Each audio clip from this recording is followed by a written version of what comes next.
50년 전에 우리 할아버지 할머님도 이 세상에 말살하고 했습니다. 100년 전에 그랬습니다. 30년 전에 예수님 곧 오신다고 말했습니다. 그런데 그저께도 해가 뜨고 어제도 해가 뜨고 오늘도 해가 뜨고 내일도 해가 뜰 것이고 별 차이가 없습니다. 그저 세상에 위기가 오는 것 같고 또 경제적인 파탄이 오는 것 같지만 또 회복돼서 또 가고 또 100년 갈 것이고 또 200년 갈 것입니다. 이것이 오늘날 많은 사람들의 생각입니다. 특별히 교회 다니면서 예수를 믿는다고 하는 사람들도 그런 사고방식으로 살고 있습니다. 그러나 기억하십시오. 노아가 120년 동안 홍수가 오고 하나님의 심판이 온다고 전했을 때 사람들이 믿지 않았습니다. 여러분 아십니까? 그런데 그 당시 처음에 믿는 사람들이 많았을 것입니다. 와서 또 방주를 짓는 것도 도와주고 그렇게 한 사람들이 많았을 것입니다. 아니 노아 홍수 때 하나님을 믿는 사람들이 없었습니까? 많았을 것입니다. 그러나 기억하십시오. 노아가 방주를 장만하고 시간이 찬 다음에 여러분 그 창세기 6장을 보면 이제 인생들에게 그들의 기간이 120년밖에 되지 않을 것이라고 말씀을 하셨어요. 그러나 그들이 그 말씀을 믿지 않았습니다. 왜? 어제 뜬 해가 오늘 뜨고 또 내일 뜰 것이기 때문에 아무런 차이가 없습니다. 똑같이 매일매일 살아갔기 때문에 그들은 이 반복적인 생활에서 곧 올 심판에 대해서 전혀 감각을 느낄 수가 없었습니다. 여러분 아십니까? 그런데 하나님께서 말씀하신 그 날은 120년 가운데 하루였습니다. 맞습니까? 성경은 예수께서 이 땅에 다시 오신다고 말했고 의인들의 부활이 있다고 말합니다. 우리에게 여러분 고린도전서 15장에 우리에게 부활이 없으면 우리처럼 불쌍한 사람들이 없다고 말씀하셨습니다. 여러분 의인들의 부활이 있고 예수님께서 천사장의 소리와 나팔을 소리와 함께 하늘에서 재강림하실 때 어디가 말씀했습니까? 성경에 많이 있죠. 사도 바울이 그 말씀 많이 했죠. 그렇죠? 하늘이 떠나가고 체질이 불에 타서 풀어지고 하는 말씀을 통해서 베드로도 많이 말씀하시고 그런데 말씀하실 때 하늘에서 예수께서 임하시는 것을 특별히 데살로니가 전서 4장에 설명을 달아주셨습니다. 너희들은 이 말씀을 가지고 서로 위로하라고 말씀했습니다. 예수님께서 이 땅에 오실 때 주 안에서 잠든 자들이 어떻게 하고 먼저 일어나고 살아있는 우리도 먼저 가지 못하고 죽은 자들도 먼저 가지 못하고 어떻게 그때 함께 공중으로 끌어올려 주님을 만날 것이라 라고 성경 말씀은 선포하고 있습니다.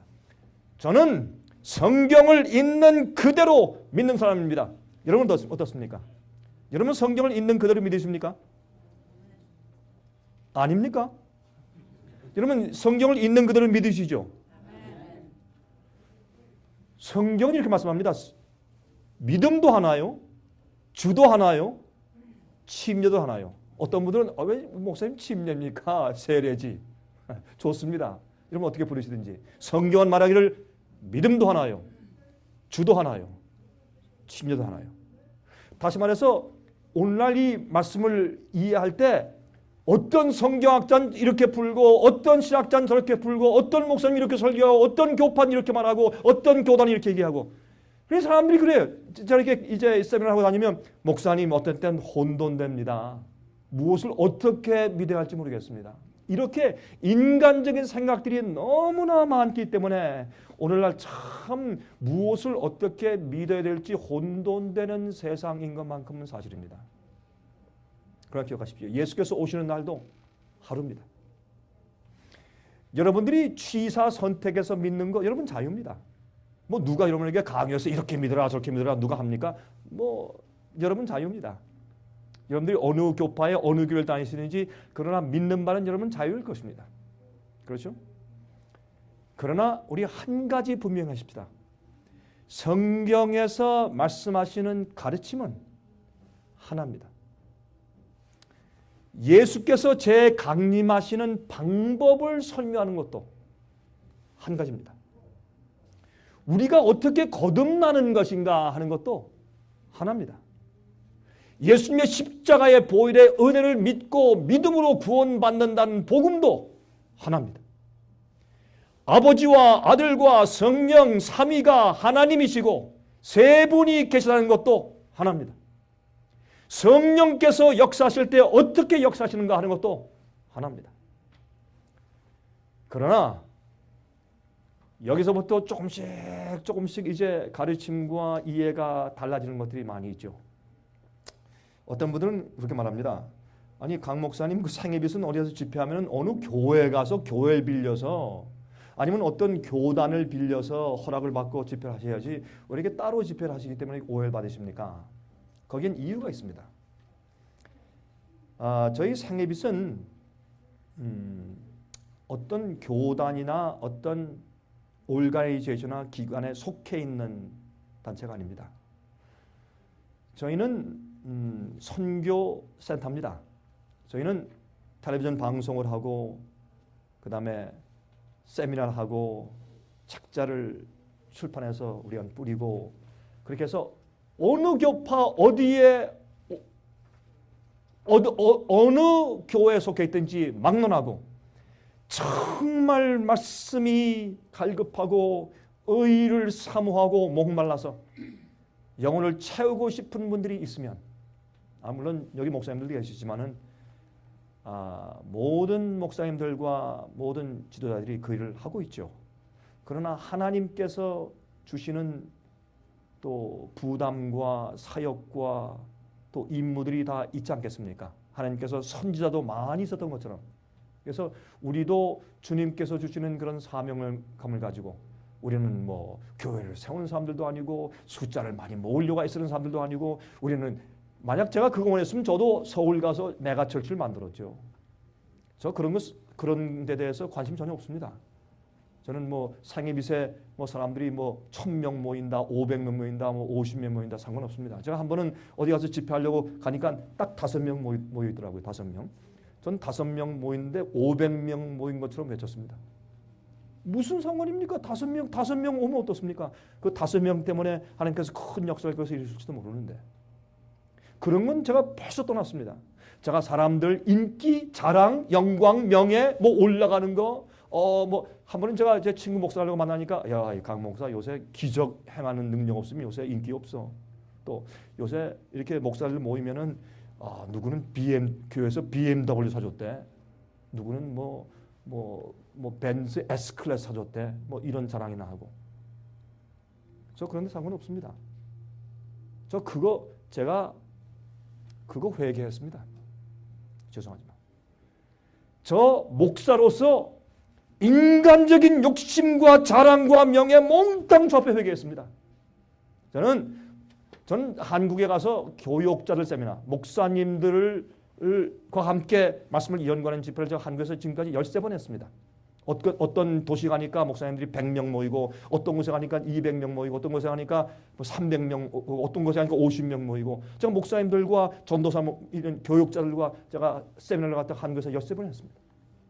그러니까 어느 교파에 속해 있지 않고서 독자적으로 한다고 뭐 2단이니 3단이니 근데 참 감사한 것은 아직 사탄은 안 됐습니다.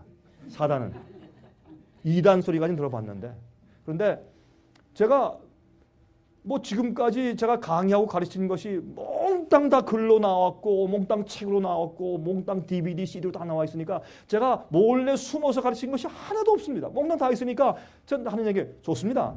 제가 가르치고 강의하고 설명한 것들을 여러분이 성경적으로 연구하신 다음에 이래서 성경으로 당시 말하는 것이 잘못입니다 하면 지적해 주십시오. 내가 정말 말씀대로 하다가 잘못됐으면 내가 고치겠습니다. 저는 항상 제가 공개적으로 말하는 일입니다. 하나님께서 저에게 주신 사명, 우리 생애에서 주신 사명감이 있습니다. 그것은 뭐냐면 여러분 같은 분들, 굶주린 분들, 영적으로 갈증을 가지고 먼저 그 나라와 그 의를 구하라.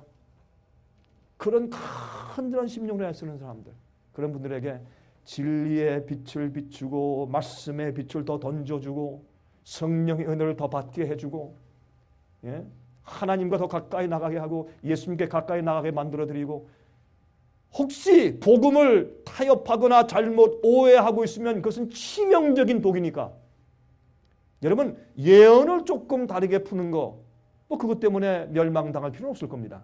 저는 말씀드렸지만 저는 이 예언과 복음을 주로 가르칩니다. 왜냐하면 예언이라고 하는 것은 복음은 하나님께서 우리를 어떻게 구원하시는가라는 방법을 설명하신 것이 복음이고 로마서 1장 16절에 말씀하기를 복음은 어떻게 해요? 하나님께서 믿는 자들을 구원하시는 두나미스, 파워라, 다이너마이트라.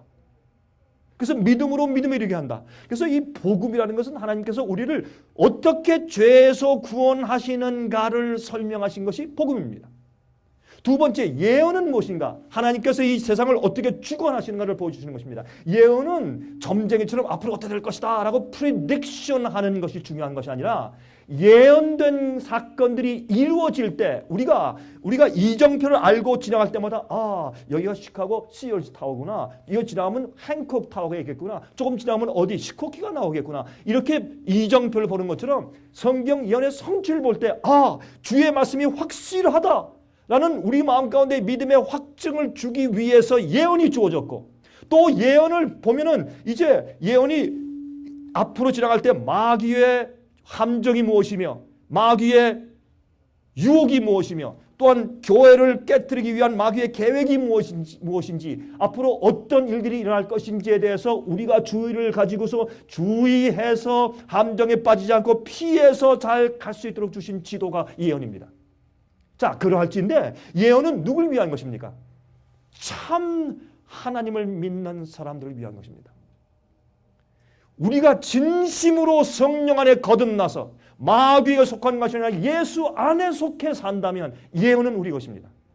그렇지 않는 자들에게 예언은 소용이 없습니다. 예언은 그저 점쟁이 책입니다. 그러므로 저는 복음을 먼저 강조하고 두 번째 예언을 풉니다. 여러분, 이번 기회에 제가 다니엘과 요한계시록에 대한 책을 쓴 것을 나눠드리겠습니다. 어떤 것들은 여러분이 읽으실 때 생소하실 겁니다. 야, 이거 이렇게 풀어도 되나? 이거 이런 건가? 예를 들어서 짐승의 표의 환란 같은 것은 제가 어제도 말씀드렸지만 짐승의 표를 받지 말라. 그럼 짐승의 표가 뭡니까? 뭔지 자세히 모르겠는데 일단 무조건 받지 마세요. 뭔지 알아야 받지 않을 거 아니에요.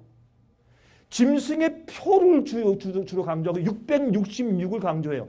그 문맥에서 666만 뚝 떼내와가지고 666 해서 이 컴퓨터 바코드만 강조해요. 베리칩을 강조하고. 그렇게 하면 안 될 것입니다. 성경은 말하기를 짐승의 표 할 때 짐승이 누구냐라는 것을 계속 강조합니다. 다니엘도 짐승을 얘기하고 그것을 받아서 상징. 여러분, 요한계시록은 상징의 책인데 예레미야, 에스겔, 특별히 다니엘서에 있는 상징들을 가져다가 사용한 것이 요한계시록입니다. 다니엘을 이해하지 못하고는 요한계시록이 풀리지 않습니다. 예레미야 상징과 이사야서의 상징을 이해하지 못하면 요한계시록의 예언이 풀리지 않습니다. 왜? 상징을 가져다가 설명한 것이기 때문에. 바벨론의 그 음료, 또 바벨론의 포도주를 마시고 취했다. 그런 것들은 다 예레미야, 이사야에 있는 말씀입니다. 그것을 가지고 갖다가 옛날에 있던 실제 사건을 영적인 사건으로 상징을 가져다가 푸는 것입니다. 그러므로 우리가 요한계시록 이해할 때 절대로 오해할 필요가 없고 어렵다고 막 이렇게 할 필요가 없어요. 어떤 사람들은 이건 너무 어려우니까 이 신학자는 이렇게 풀고 저 신학자는 저렇게 푸니까 이건 몰라도 구원받으니까 덮어두십시오. 그러면 요한계시록 1장 3절에 말씀하기를 이 말씀을 읽고 그 말씀을 듣고 그 속에 있는 말씀을 행하는 자들에게 복이 있다는 말씀을 왜 하셨습니까? 그리고 22장 맨 마지막에 이 속에 있는 어떤 것들에 대해서 더하는 자나 빼는 자들에게 하나님께서 심판하신다는 말씀을 왜 하셨습니까? 그러므로 이 말씀을 몰라도 돼, 덮어라 하는 것도 잘못됐단 말입니다. 그것도 잘못 푸는 것도 잘못됐지만은 그것을 모르니까 덮어라, 괜찮다 하는 것도 잘못됐습니다. 주님께서 우리가 앞으로는 위험들을 깨닫게 하기 위해서 이 2000년 동안의 이 기독교 역사를 잘 설명하고 앞일도 설명하시고 그 마귀의 기만과 위험과 함정들을 설명해 주신 그 귀한 선물의 책을 우리가 몰라도 되겠냐 말입니다. 저는 그래서 제가 이 예언을 가리킵니다. 성경대로 저는 이렇게 믿습니다. 다니엘과 요한계시록의 예언을 이해하기 위해서 성경 속에 열쇠들이 있습니다. 성경 속에 짐승이 누구냐? 짐승은 왕이라, 짐승은 나라라, 뿔은 세력이라 다 설명해 놨어요. 예? 수양, 그 다음에 수염성은 누구냐? 그 천사가 와서 메데 페르시아와 그 다음에 메데 나라와 페르시아 나라, 그 다음에 그리스의 전쟁이라고 헬라 전쟁이라고 설명해 놓았어요. 그러니까 사실은 성경 속에 전부 다 열쇠가 있어요. 근데 자꾸 빨갛다. 빨간이 좀 더 공산주의래. 왜 빨갛다 공산주의예요? 여러분 빨갛다고 공산주를 푸는 것은 성경의 열쇠를 가지지 않고 자기 마음대로 풀어서 그래요. 그러지 말고 성경에서 말하는 것이 왜 붉은 영이냐, 왜 이렇게 설명했는가, 성경에서 풀자 말이에요. 저는 그래서 이 요한계시록과 다니엘에 대한 책을 썼습니다. 여러분께서 읽으실 때 이건 내가 들어본 것보다 많이 다르다. 여러분 한 가지 제가 확실하게 말씀드릴 것이 있습니다. 여러분들이 옛날에 마르틴 루터와 주잉글리, 제롬, 허스, 존 넉스, 요한 칼빈, 요한 웨슬레, 찰스 웨슬레 같은 옛날의 종교 개혁자들의 책을 읽어보시고 그들의 사상을 여러분들이 이해하신다면 제가 푼 복음 얘기나 제가 푸는 계시록에 대한 이야기들이 그들의 사상과 너무나 일치한다는 사실을 보고 여러분들이 깜짝 놀라실 겁니다. 지금은 종교개혁에 있는 그 개혁자들의 사상에서 오늘날 기독교회가 너무 많이 어떤 의미에서 떠나가 있기 때문에 제가 말하거나 쓰는 책들이 좀 생소하게 들리시거나 그렇게 읽힐지 모릅니다. 그러나 기도하신 마음으로 이응해 보시기 바랍니다. 제가 오늘 그 책을 드리겠습니다. 우린 돈을 안 받습니다. 그냥 드립니다. 제가 이 서론이 길어지는데 제가 말씀드린 것은 이것입니다. 지금 우리는 세상 역사의 종말의 마지막에 살고 있습니다. 하나님은 한 백성을 준비하고 있습니다. 침례교, 감리교, 장로교, 성결교회, 순복음교회 좋습니다. 모든 교파 천주교까지 포함해서. 그러나 하나님께서 그들 가운데 남은 백성, 그들 가운데 알고 진짜 거듭나고 말씀대로 살고 진리로 거룩하게 된 한 백성을 주님께서 준비시키고 있고 그 백성을 주님께서 불러 모으실 것입니다. 마지막 시대 하나님의 참교회는 교파가 아닙니다. 사람들입니다. 마지막에 하나님께서 불러 모으실 한 백성은 어떤 한 교회가 아닙니다. 이 세상에 있는 모든 믿는 자 가운데 정말 하나님을 믿고 정말 말씀대로 살고 말씀으로 거룩해진 자들을 주님께서 인치시고 그들을 불러 모으시고 그들을 통해서 그들을 추수꾼 만들어서 세상 복음사업을 마치시고 예수께서 오실 때 그들을 데려가실 것입니다. 예수님께서 이 땅에 초림하셨을 때 죄인들을 데리러 오셨습니다. 두 번째 이 땅에 재강림하실 때 의인들을 데리러 오실 것입니다. 그것이 성경이 선포하는 것입니다. 저는 이 일이 속히 온다고 저는 믿습니다. 저는 어저께 그걸 충분히 설명했다고 믿습니다. 여러분 어제 참석하지 못한 분들은 여러분 그 이름을 거기에 써서 어제 저녁에 DVD를 받기 원합니다. 그러면 우리가 속히 준비되는 대로 여러분에게 보내드리겠습니다. 그때 한번 다시 들어보시기 바라고 제가 다시 그 설명을 드리려면 시간이 걸리니까 제가 어제 설명드린 것처럼 과학적으로 역사적으로 성경의 예언적으로 예수님께서 말씀하신 마태복음 24장에 있는 내용 가운데 그냥 말세 마지막에 재난의 시작이라 마지막의 시작이라 얘기할 때 그냥이 아니에요. 지진, 기근, 온역 항상 있어 왔습니다. 지진 항상 있어 왔어요. 그러나 그것만 말하는 것이 아니고 무슨 뜻입니까? 처처에 영어로 in diverse places 여러 군데 동시에 온역, 지진, 기근, 화산 폭발 같은 거, 홍수 같은 이런 많은 것들이 동시에 다발적으로 같이 존재하는 이러한 어려운 시대는 과거에 없었습니다. 여러분 이런 일들이 왜 생기고 이럴 때 어떤 일이 벌어지는지 설명을 드렸습니다. 여러분 BP 오일 유출 사건 이거 못 막습니다. 그때 말씀드렸죠? 막았습니다. 월요일날 목요일날 정말 막았습니까? 오늘 기사 여러분 보셨습니까? 무슨 말 합니까? 이거 정말 막은 거 아니네? 어디서? 이제는 프레쉬를 막아놓으니까 무슨 문제가 생겼습니까? 집안에 저쪽 거기서 1마일 2마일 떨어진 그 얕은 집안 저 바다 밑에 1마일 밑이에요. 제 말씀드리면 정신 나간 사람들이 무슨 욕심에서 1마일 밑에 내려가서 기름을 파다가 저런 문제를 만들어 놓냐고 이게. 그래서 집안에서 새어 나오기 시작해. 이제 기름들이. 저거 어떻게 막습니까 이제? 과학자들이 말합니다. 14개월 있으면 이 기름이 온 세상 바다에 퍼진다. 이거 빨리 막아야지 큰일입니다. 우리 다 죽습니다 이제. 성경은 말하기를 뭐라고 말씀합니까? 둘째 재앙 때 바다가 죽은 사람의 피가 지되라. 여러분 제가 사진 보여드렸지만 이번에 오일 유출 사건으로 바다의 색깔이 어떻게 됐습니까? 지금 걸프만에 붉게 변했지 않습니까? 죽은 빛처럼 검붉게. 왜? 거기서 나오는 메탄 가스와 크루드 오일이 나오면 생물들 간에 다 죽어버리니까 플랑크톤 다 죽어버리니까. 여러분 다시 말해서 이 재앙이 이 땅에 곧 임할 그런 입장으로 준비되어 가고 있는 것을 눈에 보는 것입니다. 여러분 깨어나셔야 합니다. 여러분 이 세상 앞으로 50년, 100년 갈 것처럼 내가 번영하고 내가 계획해서 말이죠. 이번에 무슨 사업에서 내가 어떻게 돈을 벌고 어떻게 하고 우리 자녀들을 아이보리 대학에 보내서 내가 박사학위 받아서 어떻게 내가 나중에 우리 자식 덕을 보고. 여러분이시여 세상 오래 갈 수 없습니다. 그거 아닙니다. 기도하십시오. 준비하십시오. 여러분 그 나라와 그 의를 먼저 구하십시오. 예수님 속히 오십니다.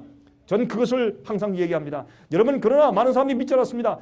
하나님을 믿는다. 노아의 말을 우리가 믿습니다 해도 그들이 노아가 지은 방주에 들어가지 않았을 때 구원을 받지 못했습니다. 하나님 다 믿었습니다. 하나님 노아 말씀 그럴듯하다 했는데 그들이 왜 안 들어간지 아십니까? 지금 들어갔다가 만약에 비가 안 오면 그 창필 그 망신을 어떻게 그때 가만히 거기 들어서 앉아 있다가 말이죠. 짐승들하고 앉아 있으니까 냄새. 여러분 코끼리 옆에 가보셨어요? 코끼리 옆에? 그 동물원에 냄새 지독해요. 그 코끼리 긴 다 들어가는 곳에 거기 들어가서 앉아 있다가 만약에 한 달 앉아 있는데 비가 안 왔다.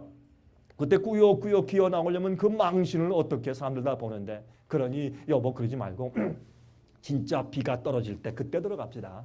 그래도 안 늦으니까 조금 기다립시다. 라고 그들은 찰필 미루었습니다. 그게 문제입니다. 여러분 가운데 지금 혹시 여러분들이 죄의 습관을 아직도 가지고 버리지 않은 분 혹시 계십니까?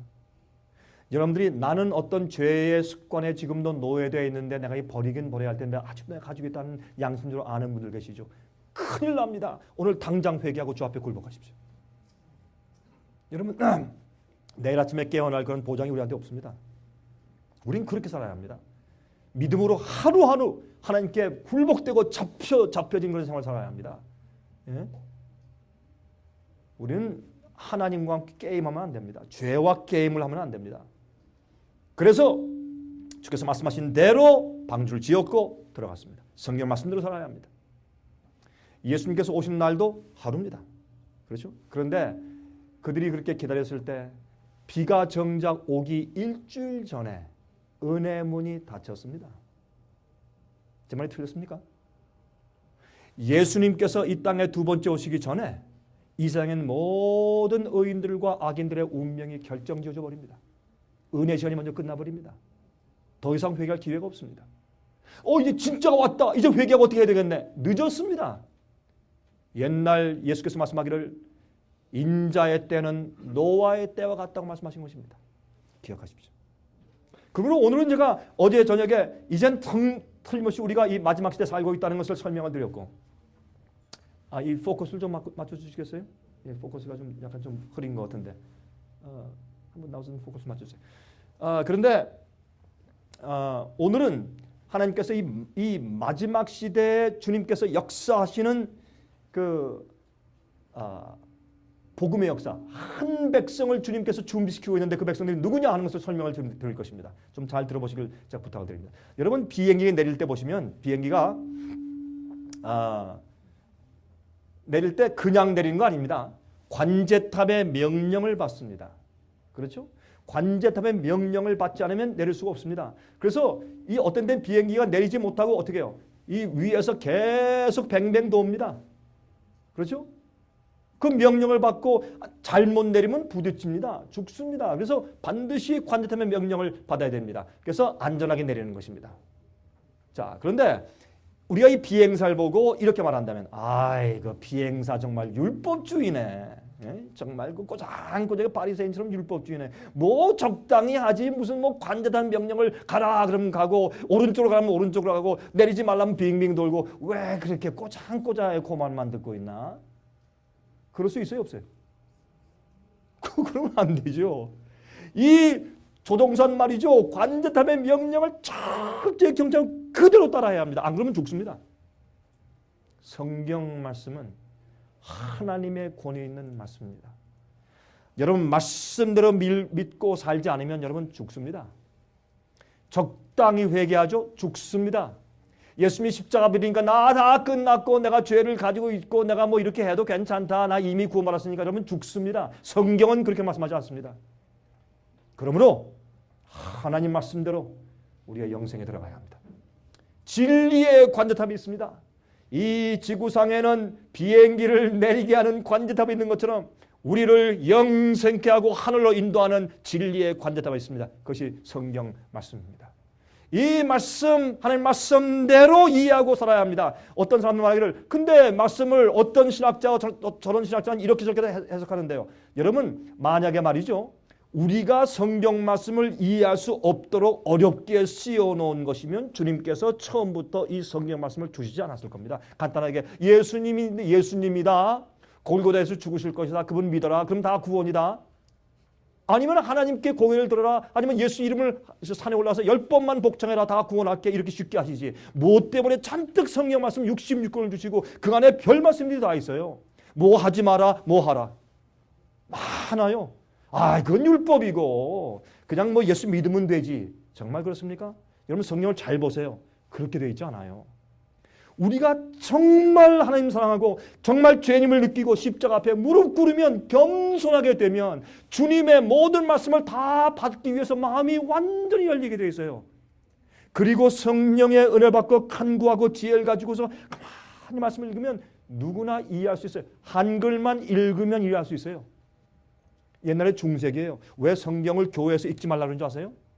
이 신부님들이 이랬어요. 신부들이 한 얘기가 당신들은 읽다 당신들 마음대로 해석하니까 위험해. 당신들 성경 읽지 마. 우리가 읽고 해석해서 말해주는 것만 들어. 그래서 중세기 때 성경을 못 읽게 했어요. 성경을 불태우는 교회에서 성경을 불태우는 이상일까지 했어요. 옛날에 중세기. 그게 암흑시대 역사예요. 우리가 역사를 가지고 있지 않습니까? 아닙니다. 하나님은 여러분이 정말 소원하고 간절한 심령으로 주여 성령님의 은혜를 내게 주셔서 말씀을 깨닫게 해주십시오. 라는 말씀을 가지고 진리는 보편 타당성이 있어야 돼요. 진리는 상식적이어야 돼요. 독특하게 극단적으로 자기 마음대로 풀면 안 돼요. 어떤 사람은 극단적인 성격 자체가 있는 사람이 있어요. 어떤 사람은 아주 꼬장한 아주 좀 특이한 성격이 있는 사람도 있어요. 그 사람들이 성경을 자기 마음대로 보면 이상하게 특이하게 풀어요. 그러지 말고 진리는 다른 사람이 볼 때 상식적으로 볼 때 정말 합리적이고 맞다는 보편 타당성이 있어야 돼요. 그런 상식이 있는 사람들이 기도하며 성령의 은혜를 받고 지혜를 받으면 성령 말씀은 다 이해하게 돼 있어요. 그런데 조금 삐뚤어진 신학자가 잘못 가르쳐 놓으니까 그게 학파가 돼가지고 마치 그렇게 믿으면 다 구원받는 줄 아는 이상한 시대가 되었단 말입니다. 아닙니다. 성경 말씀에 올인하세요. 한 백성이 준비되고 있습니다. 여러분 성경에 보면 다음과 같은 말씀이 있죠. 마태복음 13장 24절부터 30절까지 다음과 같은 말씀이 있습니다. 예수께서 그들 앞에 또 비유를 베풀어 가라사대 천국은 좋은 씨를 제 밭에 뿌린 사람과 같으니 사람들이 잘 때 그 원수가 와서 곡식 가운데 가라지를 덧뿌리고 갔더니 싹이 나고 결실할 때 가라지도 보이거늘 집주인의 종들이 와서 말하되 주여 밭에 좋은 씨를 심지 아니하였나이까. 그러면 가라지가 어디서 생겼나이까? 여러분 예수님께서는 천국에 대한 사실과 진리를 많은 비유로 설명하셨습니다. 그래야 시대를 막론하고 문화를 막론하고 누구나 이해할 수 있기 때문에 단순하게 비유로 설명하신 것을 우리가 성경에서 많이 보는 것입니다. 근데 여기 보니까 가라지가 생깁니다. 아니 알곡을 뿌렸는데 어떻게 가라지가 생겼느냐? 이게 우리가 이 가라지를 뿌린 적이 없습니다. 주인이시여 이 가라지가 어디서 생겼습니까? 하니까 주인이 말합니다. 주인이 가로되 원수가 이렇게 하였구나. 무슨 말이냐 하면 하나님께서 진리의 씨를 뿌리셨는데 마귀도 잘못된 씨를 뿌린다 그 말이죠. 그러므로 교회에 마귀의 씨도 들어오고 하나님의 씨도 들어왔단 말입니다. 이걸 우리가 갈라내야 합니다. 그 일을 하시는 분이 성령의 역사입니다. 왜? 성경은 성령의 감동으로 쓰여진 것이기 때문에.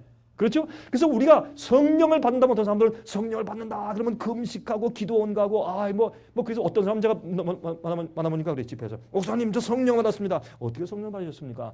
저는 예수도 안 믿는 사람이었는데 우리 부인이 자꾸 기도원 가져와서 데리고 가서 우리 불을 앉혀놓고 난 맨 뒤에 앉아 있었는데 갑자기 뜨거운 불이 내려서 내 등을 쳐서 너무 뜨거워서 막 막 뒹굴었는데 뒹굴고 나니까 성령을 받았습니다. 그건 가짜 성령입니다. 성경 말씀을 깨닫고 진리로 마음이 감동되지 아니하고 받는 성령은 다 가짜입니다. 성령을 그렇게 한다면 그러면 누구나 다 성령을 강요해서 다 준다면 다 구원해 가시지.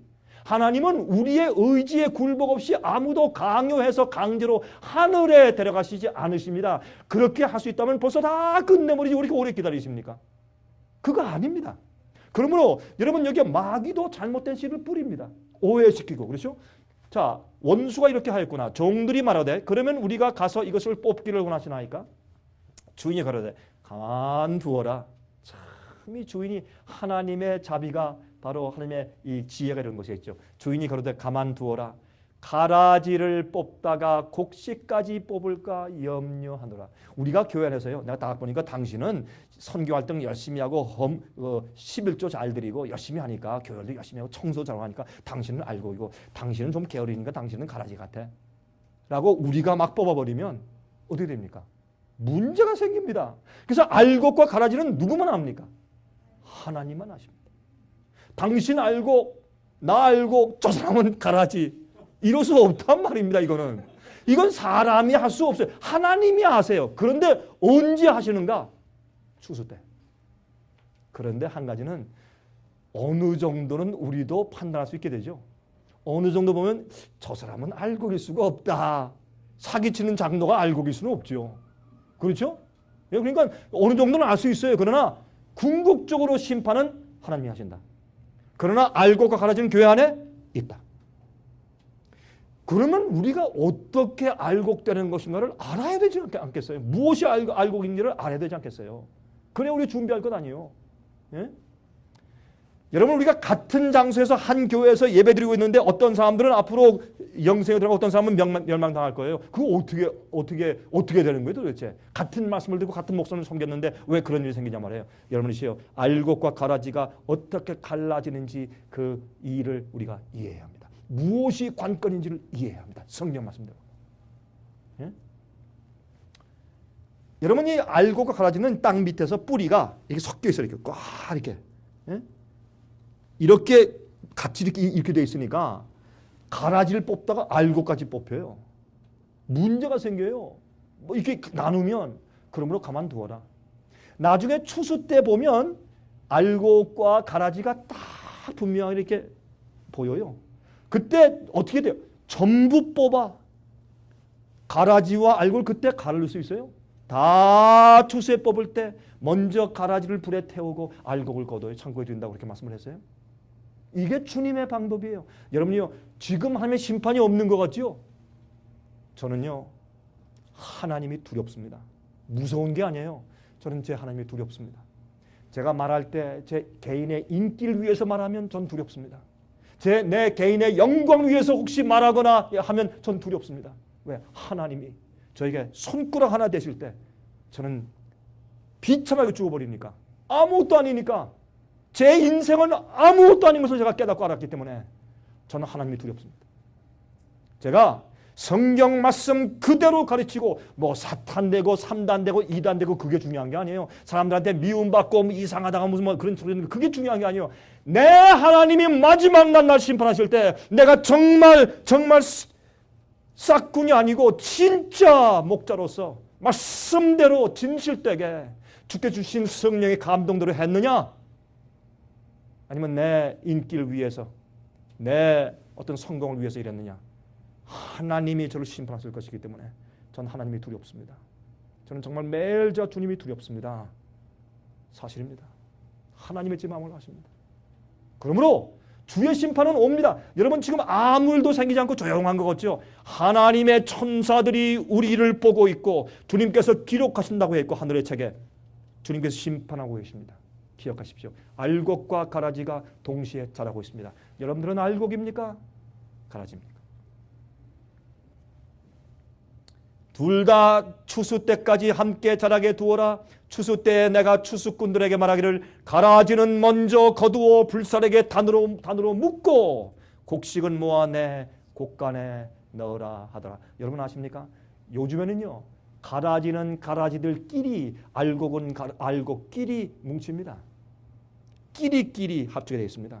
여러분 영적인 사람들은 영적인 대화가 되는 사람끼리 뭉치고 대화 안 되는 사람은 같이 뭉칠 수가 없습니다. 그래서 어떤 의미에서 교회 안에서도 끼리끼리 영적으로 다른 어떤 분리가 눈에 보이지 않게 생기고 있는 것도 사실입니다. 36절부터 43절에 이에 예수께서 무리를 떠나사 집에 들어가시니 제자들이 나와 가로되 밭의 가라지의 비유를 우리에게 설명하여 주소서. 대답하여 말씀하시되 좋은 씨를 뿌리는 인자요 밭은 세상이요 좋은 씨는 천국의 아들들이요 가라지는 악한 자의 아들들이요. 가라지를 심은 원수는 마귀요 추수 때는 세상 끝이요 추수꾼들은 천사이니 그런즉 가라지를 거두어 불에 사르는 것 같이 세상 끝에도 그러하리라. 아, 같은 밭이에요. 예? 그런데 가라지가 생기고 알곡이 생겼어요. 같은 교회예요. 같은 교파예요. 같은 시카고예요. 그런데 알곡이 생기고 가라지가 생겼어요. 그러므로 여기 보니까 원수 마귀는 어떻게 조용히 와서 밤에 이게 뭐예요? 사람들이 잘 때, 사람들이 영적으로 깨어있지 않을 때 조용히 마귀 와서 여러분 마음에 가라지를 뿌려요. 가라지는 알곡하고 생긴 게 똑같아요. 처음엔 몰라요. 한참 자랄 때까지. 나중에 보면 그 속에 알맹이가 있는지 없는지를 보고서 판단이 돼요. 예수님의 형상과 품성이 진리를 통해서 거룩하게 회복되었는지 되지 않았는지를 보아 알게 돼요. 여러분 요즘에요. 참 죄송합니다. 여러분들은 다 교회 신실히 다니시는 분들이시죠. 요즘에 보면은 제가 그런 사람들 많이 봐요. 나는 장로들 때문에 교회 안 나갑니다. 나는 집사들 때문에 교회 안 나갑니다. 어떤 분들은 난 목사들 때문에 교회 안 나갑니다. 저도 목사니 그런 얘기 해도 되지. 난 목사들 때문에 교회 못 나갑니다. 참 가슴이 아플 때가 한두 번이 아닙니다. 왜 이렇습니까? 마귀가 가라지를 뿌려드는 겁니다. 속에 진리로 거룩하게 되는 성화의 경험이 없을 때 자기가 세상에 욕심이 가득하고 하나님보다 돈을 더 사랑하고 그러면서 교회에 나와서 열심히 하니까 자기 구원받을 때 천만에요. 그런 가라지들 때문에 영혼들이 낙심하고 실망하는 것이에요. 그러면서 그런 사람들이 있기 때문에 그런 사람들 때문에 사람들이 다 닮아가 저렇게 하니까 저 사람이 장로면 나도 이만하면 구원받겠지 하니까 교회가 타락하는 것이에요. 보세요. 여기 교회에 여러분 지도자들 있으면 장로님들 계십니까? 여러분들 조심하세요. 여러분들 때문에 어떤 영혼들이 구원받고 멸망당하고 해요. 여러분의 모범 때문에. 풀무불에 던져 넣으리니 여보세요. 인자가 그 천사들을 보내리니 저희가 그 나라에서 모든 넘어지게 하는 것과 또 불법을 행하는 자들을 거두어내요. 불법을 행하는 자들. 이거 율법주의 아니에요?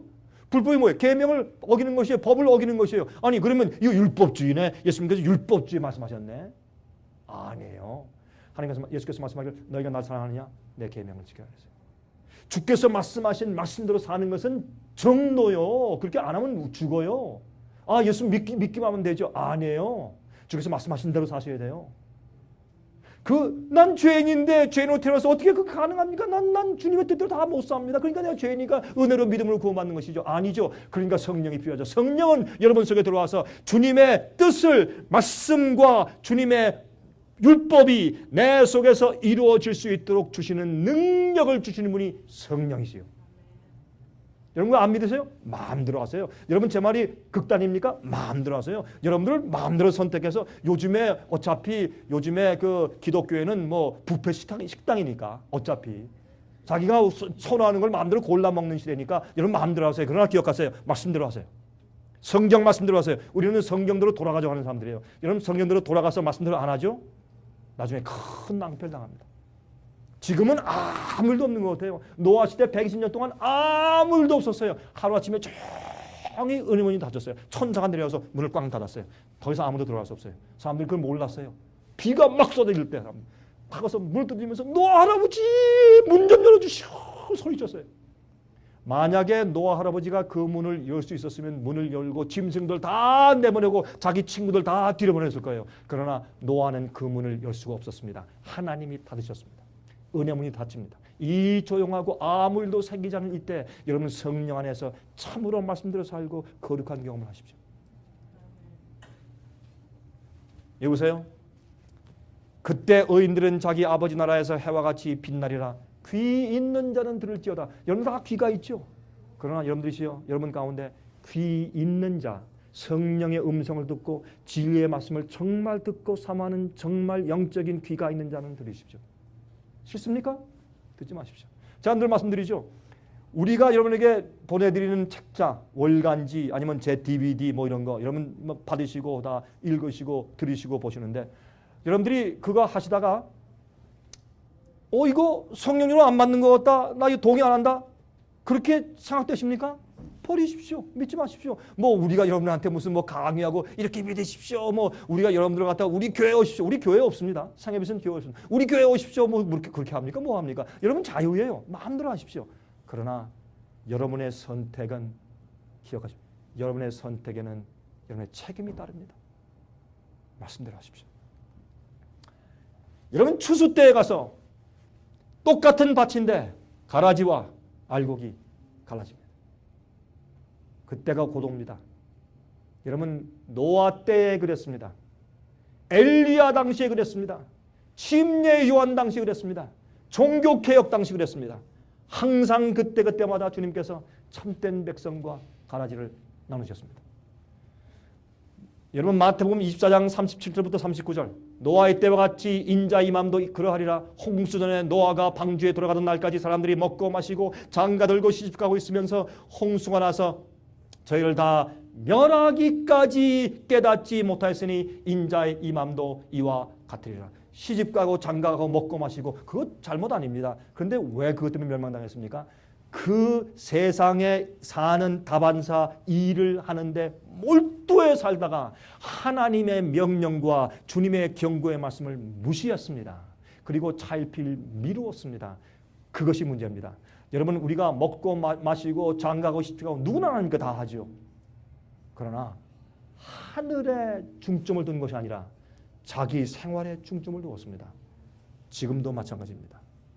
그래서 그 풍랑이 이는 그 홍수 위에 방주가 둥둥 떠 있을 때 여러분 방주도 이 세상 전체 홍수가 났는데 그 물결 속에 방주가 살아남을 수 있겠어요? 하나님의 천사가 붙들었다고 저는 믿습니다. 주님의 천사가 붙들었으니까 살아남을 수 있지. 주님께서 말씀하신 대로 방주를 짓고 그 안에 들어가 있으니까 순종하는 백성을 주님께서 보호하셨어요.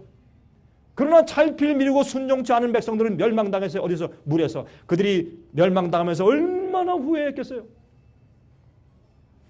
롯의 시대 소돔과 고모라 성에서 천사가 꺼내내는 롯의 식구들만 구원받았습니다. 여러분 하늘에서 불이 내려오고 그 소돔 고모라가 멸망당했을 때 누구만 구원받았습니까? 하나님의 택한 자들만 구원받았습니다. 마찬가지입니다. 여러분 요즘에 이 세상이 소돔과 고모라 같습니까? 여러분 한국에 가보십시오. 한국은 소돔과 고모라입니다. 여러분 한국의 호텔들 가보십시오. 이게 다 소돔과 고모라지 그게 뭐 정신이 다 뭐 멀쩡한 사람들. 여러분 저는요 여행을 많이 하는 사람이에요. 한국에 한두 번 가는 사람이 아니에요. 저는 유럽 도시들 남미, 아프리카, 카나다, 미국 저는 큰 도시는 다 다니면서 말씀 전하는 사람이에요. 저는 미국 사람들한테 영어로 제가 세미나 하는 사람이에요. 제가 뭐 영어 잘한다는 말씀 드리는 게 아니고 저는 미국에서 35년, 36년 살았으니까 저는 영어로 설교하는 건 당연하죠. 저는 미국 사람, 유럽 사람들, 남미 사람, 저는 그 본지인들과 제가 말씀 많이 나눕니다. 그런데 제가 다녀보니까 서울처럼 타락한 곳도 참 드물더라고요. 이 세상에서. 여러분 하나님께서 택하신 자들이 있어요. 기억하세요. 조심하셔야 돼요. 옛날에 예루살렘 성이 멸망당할 때 예수의 말씀을 기억한 자들은 다 산으로 도망갔어요. 그렇죠? 한 명도 주의 말씀을 믿은 사람 멸망당하지 않았어요. 지금도 마찬가지입니다. 앞으로 살아계신 하나님의 인이 있다고 말하고 짐승의 표가 있다고 말해요. 이게 무엇인가? 지금 설명드릴 시간이 없어요. 이거 책자를 다 만들어놨으니까 여러분께서 들으실 때 야 이건 너무 들어보지 못한 그런 표현이고 들어보지 못한 그런 해석인데 읽으세요. 그리고 기도하세요. 이렇게 기도하세요. 하나님 이것이 성경적입니까? 라고 기도하세요. 주님께서 지혜를 주세요. 이거 성경이 아니다? 버리세요. 누가 여러분에게 뭐 강요합니까? 하나님도 여러분 강요해서 하늘로 데려가시지 못하니까 여러분 마음대로 하세요. 그러나 만약에 우리 생애 빚에서 말하는 것이 그게 성경 말씀대로 진리라면 성령께서 여러분 마음 가운데 그렇게 속삭이시면 받으십시오. 그렇게 사십시오. 맞습니다. 우리가 여러분에게 원하는 것은 아무것도 없어요. 우리는 여러분에게 돈을 원하는 것도 아니고 여러분이 뭐 다른 거 하는 거 우리 원하는 거 없어요. 말씀대로 사십시오. 그리고 여러분 주위에서 빛이 되십시오. 예수님 속해 오시기 때문에. 예수께서 이 땅에 재강림하실 때 엄청난 일들이 생길 것인데 사람들이 깜짝 놀랄 것입니다. 여러분 보세요. 요한계시록 14장 15절부터 20절 보시면 다음 같은 말씀이 있어요. 또 다른 천사가 성전으로부터 나와 구름 위에 앉은 이를 향하여 큰 음성으로 외쳐 가로되. 여러분 보시면 요한계시록 12장에는 여러분 이 달을 밟고 있는 한 여인이 있는데 그 뒤에 햇빛이 비치고 금면류관을 쓰고 있는데 12별이 있어요. 그렇죠? 거기에 이제 붉은 용이 나오고 그렇죠? 거기에 그 1260일에 대한 얘기가 나오고 예언들이 나와요. 제가 그거 설명하면 시간이 걸리니까 제가 생략하고 거기 보면 나중에 여인이 나오는데 12별의 12면류관은 하나님의 종들 12사도를 상징해요. 그래서 초대교회로부터 흘러서 나중에 교회가 광야로 도망가니까 용이 또 쫓아가서 그 교회를 죽이려고 해요. 물을 입에서 막 토해내고 땅이 도와서 또 도망가요.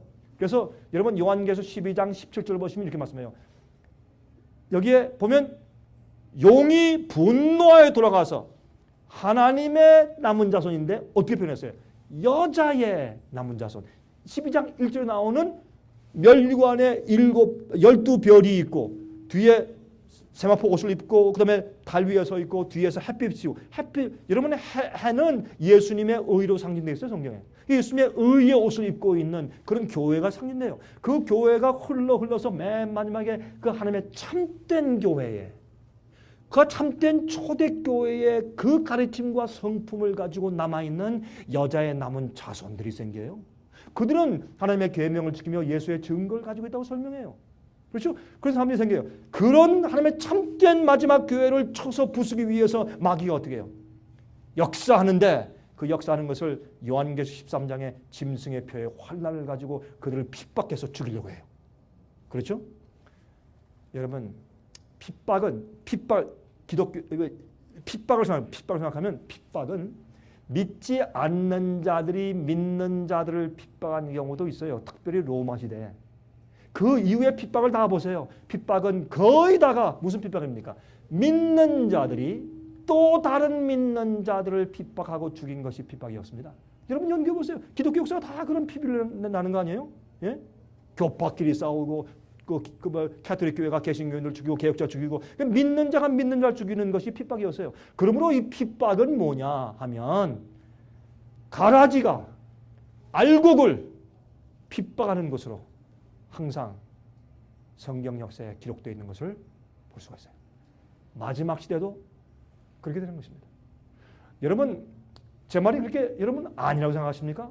여러분 마음대로 생각하십시오. 그러나 한번 들어보시기 바랍니다. 그러므로 그렇게 12장 13장에서 설명한 다음에 14장에 뭐가 나옵니까? 13은 사건이 나와요. 예수님의 이름과 아버지의 이름이 기록된 하나님의 품성으로 회복된 참된 그리스도인들이 나와요. 예? 그들의 숫자를 14만 4천이라고 표현했어요. 그러면 그들이 나오는데 그들은 하나님의 보좌 앞에서 영어 성경에 있는 말씀이 한 구절이 빠졌어요. 그들이 어떻게 해요? 입술에 거짓이 없고 흠이 없더라. 그것을 영어 성경에는 before the throne of God. 하나님의 보좌 앞에서 입에 거짓이 없고 괴울이 없고 흠이 없더라. 그런 말이에요. 그건 무슨 말입니까?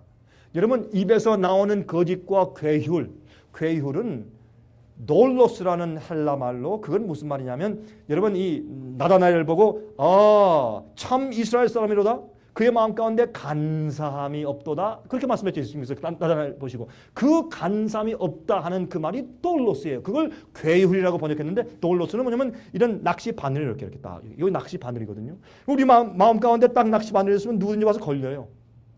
그렇죠? 이런 거 꼬부라진 거 없고 깨끗해 마음이 순결해 순수해. 그 하나님과 하나예요. 감추인 것이 없어요. 십자가의 보혈에 임마누엘의 피로 씻음 받고 진리로 거룩하게 되고 말씀대로 살아요. 실수할지언정 의도적으로 계획적으로 죄를 짓지 않아요. 또 강 목사님 또 극단 얘기합니다. 어떻게 죄를 여러분 깨어나셔야 돼요. 오늘날 우리가 가지고 있는 복음이 너무 수준이 낮아요. 그렇게 하는 거 아니에요. 옛날로 돌아가야 돼요. 잘못된 거예요. 여러분, 그래서 14장에 보면 13만 4천 얘기를 한 다음에 그 뒤에 뭐가 나오냐면 두 추수가 나와요. 알곡과 가라지 추수가 나오는 거예요. 그러면 예수님의 그 말씀이 세상 마지막을 설명하는 거 아니에요. 그런데 마지막 설명을 보십시다. 또 다른 천사가 성전으로부터 나와 구름 위에 앉은 이를 향하여 큰 음성으로 외쳐오되, 예수님이 구름 위에 계시잖아요 지금. 그러면 내 낯을 이게 번역이 잘못됐죠. 이 번역하는 사람들이 좀 번역을 좀 한국말, 주님 당신 낯을 휘둘러 거두십시오 이렇게 번역을 했어야 되는데, 이렇게 뭐 하여튼 보십시다. 내 낯을 휘둘러 거둘 때가 이르러 땅에 곡식이다 이것입니다. 알곡 이것입니다. 구름 위에 앉으신 이가 낯을 땅에 휘두르매 곡식이 거두어지더라. 또 다른 천사가 하늘에 있는 성전에서 나오는데 또 한 이한 낯을 가졌더라. 또 다른 천사가 나와요. 이것은 예수님이 아닙니다. 또 불을 다스리는 다른 천사가 제단으로부터 나와 이한 낯 가진 자를 향하여 큰 음성으로 불러 가로되, 내 이한 낯을 휘둘러 땅에 포도송이를 거두라. 그 포도가 익었느니라 하더라. 여기는 이 가라지를 포도송이로 이제 이렇게 상징했습니다. 천사가 낯을 땅에 휘둘러 땅에 포도를 거두어 하나님의 진노의 큰 포도주 틀에 던짐에 성 밖에서 그들이 밟히니 틀에서 피가 나서 말굴레까지 닿았고 1,600 스타디온에 퍼졌더라. 여러분, 1,600 스타디온이라는 것은 로마의 치수법인데, 1,600 스타디온은 상징 언어인데, 이 1,600 스타디온은 그 당시에 유대 나라의 면적 정도의 크기입니다. 이게 무슨 말인가? 마지막에 하나님의 교회에서 무엇을 갈라내신단 말이에요? 알곡과 가라지를 갈라내신다는 그런 표현이에요. 이게 똑같은 얘기예요. 자, 요한계시록 22장 11절 12절 두 투수가 앞으로 옵니다. 예수께서 말씀했죠. 알곡과 가라지. 요한계시록 맨 마지막에 보세요. 불의를 하는 자는 그대로 불의를 하고 더러운 자는 그대로 더럽고 의로운 자는 그대로 의를 행하고. 여기 행한다는 얘기가 나와요. 그러면 율법주의네. 믿음으로 구원받는데 왜 행한다는 얘기가 나오나요? 여러분, 야고보서에 뭐라 그랬어요? 너에게 믿음이 있느냐? 잘한다. 마귀도 믿고 또 온다. 여러분, 마귀도 믿음이 있어요. 여러분 아십니까? 마귀도 믿음이 있어요. 성경엔 우리가 예수의 믿음을 가져야 된다고 설명해요. 그러나 성경에 또 마귀의 믿음을 설명해요. 마귀도 믿고 또 온다 그랬어요. 그럼 마귀도 믿는데 뭘 안 해요? 순종을 안 해. 마귀는 믿긴 믿는데 하나님이 살아계심과 세상을 창조하심과 지금 역사하심을 우리보다 마귀는 더 잘 알아요. 그러나 뭘 안 해? 주의 말씀에 굴복해서 순종을 안 해요. 오늘 많은 그리스도인들이 예수를 믿어요. 자기 구원하실 걸 믿고. 그러나 이기적으로 자기 할 건 다 해. 주의 말씀대로 안 살아요. 그러면서 구원받았대. 그건 마귀 믿음이에요. 예수 믿음이 아니에요. 잘못됐어요? 잘못됐으면 버리세요. 믿지 마세요. 여러분 마음대로 하세요. 그러나 이 말씀이 성경 말씀대로 진리면 그대로 행하세요. 저는 그것만 말하는 거예요. 보세요. 의로운 자는 그대로 의를 행하고 거룩한 자는 그대로 거룩되게 하라. 보라, 내가 속히 오리니 내가 줄 상이 내게 있어 각 사람에게 그의 일한 대로 갚아줄 것이라. 믿음은 다 구원받습니다. 맞아요. 믿음은 구원받아요. 그러나 기억하십시오. 심판은 행함으로 합니다. 그게 로마서 말씀이에요. 우리가 믿음으로 구원받는 거 맞아요. 그러니까 주님께서 마태복음 16장에 여기도 말씀하시고 베드로후서도 말씀하시고 우리가 행한 대로 갚아주신다 그랬어요. 그럼 그건 뭐예요? 믿음으로 구원받는데 또 행한 대로 갚아주신다. 그게 무슨 뜻이에요? 우리가 예수의 믿음으로 올바로 믿으면 주의 말씀대로 살게 돼 있어요. 정말 진짜 믿음을 가지고 믿었느냐 아니면 가짜 믿음을 가지고 믿었느냐, 그걸 심판하신단 말이에요. 믿는다고 다 믿는 게 아니에요. 진짜 믿어야 돼요. 예수님이 정말 내 곁에 계시고 천사가 내 곁에 있고 그런 마음을 가지고 사는데 어떻게 도적질하고 어떻게 미워하고 어떻게 경쟁해서 증오하고 어떻게 다른 사람 등칠 마음이 생기고 남을 모함하는 그런 말을 어떻게 할 수 있느냐고. 어떻게 예수님이 내 곁에 계시다는 것을 내가 느끼고 살며 예수의 믿음을 가지고 있는데 어떻게 이렇게 살 수 있어요? 내가 죽고 내가 망해도 주님의 영광 위에 살게 되죠. 그게 믿음이에요. 그게 믿음이에요. 눈에 보이지 않는 하나님을 보는 것처럼 사는 것이 믿음이에요. 여러분 히브리서에 뭐라 해서 믿음장에 믿는 자는 하나님께서 살아계심과 또한 그를 믿는 자들에게 상 주시는 이심을 믿어야 할지니라. 우리가 사는 생애대로 주께서 갚으신다는 사실을 내가 정말 알고 주께서 살아계신 것처럼 내가 살 때 내가 하나님이 두려워서 마음대로 살지 않아요. 그래서 요한계시록 13장의 6절 7절은 무슨 말씀이세요? 하나님을 두려워하고 그에게 영광을 돌리라. 이는 심판하실 시간이 이르렀음이니. 여러분 읽어본 적 있으세요? 하나님을 두려워하고 그에게 영광을 돌리라. 이는 심판할 시간이 이르렀음이니. 오늘날 쉽고 믿습니까? 믿습니다. 믿습니다 소리를 좀 길게 하면 더 믿음이 좋은 것 같아요. 믿습니다. 여러분 제가 야유하는 거 아닙니다. 제가 가슴이 답답해서 그렇습니다. 그럼 믿는 것 같아. 그게 아니라 믿는 것은 야고보 뭐라 그랬어요? 마틴 루터가 그거 가지고 어떤 때는 좀 오해해가지고 지프라의 복음이라는 걸 말도 했지만, 그러나 마틴 루터도 성화의 복음을 가르쳤어요. 요한 웨슬레도 물론 그렇지만 칼빈도 마찬가지예요. 칼빈처럼 거룩함을 강조한 사람이 없어요. 칼빈은 예정설을 얘기해서 누구는 구원받고 누구는 멸망당하다 하는 게 정하셨다는 그런 얘기를 하긴 했으나 저는 그렇게 믿지 않습니다. 그러나 어쨌든 그분이 그렇게 얘기했으나 그분도 거룩한 생활을 많이 강조했어요. 요한 칼빈은 거룩한 생활을 많이 강조했어요. 그리고 어떤 때는 우리가 취사 선택한다고 좋은 것만 싹 받고 어떤 건 빼버리고 그러면 안 돼요. 성경에 있는 말씀 그대로 다 받아야 돼요. 그래서 야고보 뭐라 그랬어요? 야고보는 예수님의 형제예요. 그 말하기를 뭐라 그랬습니까? 너희가 믿느냐? 잘한다. 너희 행함으로 내게 믿음을 보이라. 나는 내 행함으로 내 믿음을 보이겠다. 예? 아브라함이 자기 아들을 데리고 모리아산에 가서 주의 말씀대로 행함으로 그가 의롭다고 인정받지 않았느냐? 그런 말을 다 했어요. 여러분 믿음으로 구원 받아요? 맞아요. 은혜로 구원 받습니까? 맞습니다. 100% 은혜고 100% 믿음이에요. 그런데 믿을 때 어떻게 하는 거예요? 우리가 주의 말씀대로 따라 사는 것은 구원받기 위해서 순종하는 것이 아니에요. 구원받았기 때문에 순종하는 것이에요. 여러분이 부모님께 순종할 때 부모님의 아들과 딸 되기 위해 순종하는 것이에요? 아니에요. 부모님의 아들과 딸이기 때문에 순종하는 거 아니에요? 사람들이 생각을 잘못한다고. 그래서 뭐 순종하고 말씀대로 하라 그러면 율법주의다. 뭐 자꾸 뭐 믿음으로 구원받았는데 뭐 하라고 자꾸 그러십니까? 오해하고 있는 것이 여러분 꿈 깨세요. 그거 아니에요. 여러분 기분 나쁘시죠? 어떤 분들은 그래요. 제 세미나 와가지고 저희 사실 목사님 저 집회면요 자꾸 좀 마음이 좀 걸립니다. 나 좀 편히 쉬러 왔는데 열심히 하루 종일 일하고 지금 집회 왔는데 또 막 두들겨 맞으니까 정신이 하나도 없습니다. 그런 사람들이 있어요. 여러분은 필요해요. 여러분 그렇게 두들겨 맞으셔야 돼요. 왜냐하면 생각들이 잘못되어 있으니까.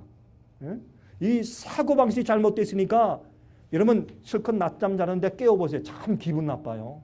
기분 나쁘다고. 그러나 여러분 기분 나쁘다 할 수 없어요. 깨워야 돼요. 두들겨 깨워야 돼요. 잘못됐다고 알려줘야 돼요. 복음이 잘못됐어요. 마태복음 13장 보세요. 36절부터 43절. 이에 예수께서 무리를 떠나사 집에 들어가시니 제자들이 나와 가로되 밭에 가라지의 비유를 우리에게 설명해 주소서. 아까 봤지 않습니까? 그런즉 가라지를 거두어 불에 사르는 것 같이 이 세상 끝에도 그러하리라. 꼭 마찬가지입니다. 알곡과 가라지의 비유는 바로 지금입니다. 지금 얘기입니다. 알곡 얘기입니다. 누가복음 4장 26절부터 29절 보세요. 또 말씀하시되 하나님의 나라는 사람이 씨를 땅에 뿌림과 같으니 저가 밤낮 자고 깨고 하는 중에 씨가 나서 자라되 그 어떻게 된 것을 알지 못하느니라. 어떤 때는 말이죠. 우리의 믿음의 자람도 우리가 잘 볼 수 없죠. 하나님이 판단하시죠. 땅이 스스로 열매를 맺되 처음에는 싹이요 다음에는 이삭이요 그 다음에는 이삭의 충실한 곡식이라. 열매가 익으면 곧 낫을 대나니 이는 추수 때가 이르렀습니다. 처음에 예수를 믿었습니다. 말씀을 계속 받아 먹을 때 내 속에 자라고 영들고 영구고. 에베소 3장의 사도 바울이 말하기를 너희는 예수 그리스도의 사랑을 알아. 그 깊이와 높이와 넓이와 길이를 알아. 그 안에서 자라가라. 내가 무릎 꿇고 아버지께 기도하라니 그랬어요. 그 사도 바울이 교회를 향한 그의 간절한 심령이었어요. 제가 여러분을 위한 간절한 기도가 바로 그것입니다. 여러분 말씀을 알고 예수를 아십시오. 예수를 진실로 하면 우리가 이렇게 살지 않습니다. 예수를 정말 알면 그렇게 우리가 이기적일 수 없고 그렇게 교만할 수 없고 그렇게 세상을 사랑하며 살 수가 없습니다. 남을 무시하며 살 수가 없습니다. 그렇게 주의 계명을 어기며 마음대로 살고 죄를 지을 수가 없습니다. 우리가 예수를 정말 알면 십자가는 우리에게 죄가 얼마나 무서운가 하는 것을 보여주는 것이에요. 우리 죄를 지시면서 얼마나 고통당했습니까? 여러분 고통의 고통은 무엇입니까? 악인이 죄를 가진 자가 의인을 얼마나 미워하는가를 보여주는 것이 예수님의 고난의 생애였습니다. 우리가 예수를 알면 죄를 미워하게 되어 있습니다. 저도 목사입니다. 제가요, 제 아내를 막 욱박지르고 싸우고, TV 보기 좋아하고, 영화 보기 좋아하고, 저도 어떤 때 유행가 듣기 좋아하고, 똑같은 의미에서 쓴물 단물 다 나. 어떤 교인들은요, 예? 예배 끝나고 노래방 가면은 별 노래 다 하대. 그러면 교회에선 찬송가 하고 저기 가서는 저런 노래 다 하고, 모르는 유행가 없고. 그게 무슨 교인이요? 그럼 생각해 보세요, 그게. 유행가는 무슨 내용으로 왜 하는 거예요? 왜? 예? 찬송가는 누굴 위해서 왜 하는 것이고, 이게 생각들이 잘못됐다고요, 생각들이. 그래서 너무나 보편적이 돼요. 이 생활이, 기독교인 생활이 보편적이 돼가지고 다 이래도 다 영생과 하늘같이처럼 생각하기 때문에 이게 잘못된 거예요. 제 얘기가 아유, 강 목사님 극단이다. 아, 그래요? 그럼 버리세요. 그럼 듣지 마세요. 이런 마음대로 하세요. 그러나 여러분 제 얘기를 들으시고 아, 저게 성경 말씀이다 라고 느껴지십니까? 그대로 하세요. 회개하세요. 회개하세요. 때가 다 됐어요. 이 세상 절대로 멀리 못 갑니다. 여러분 절대로 이 세상 멀리 못 갑니다. 이제 얼마 안 남았습니다. 회개하십시오.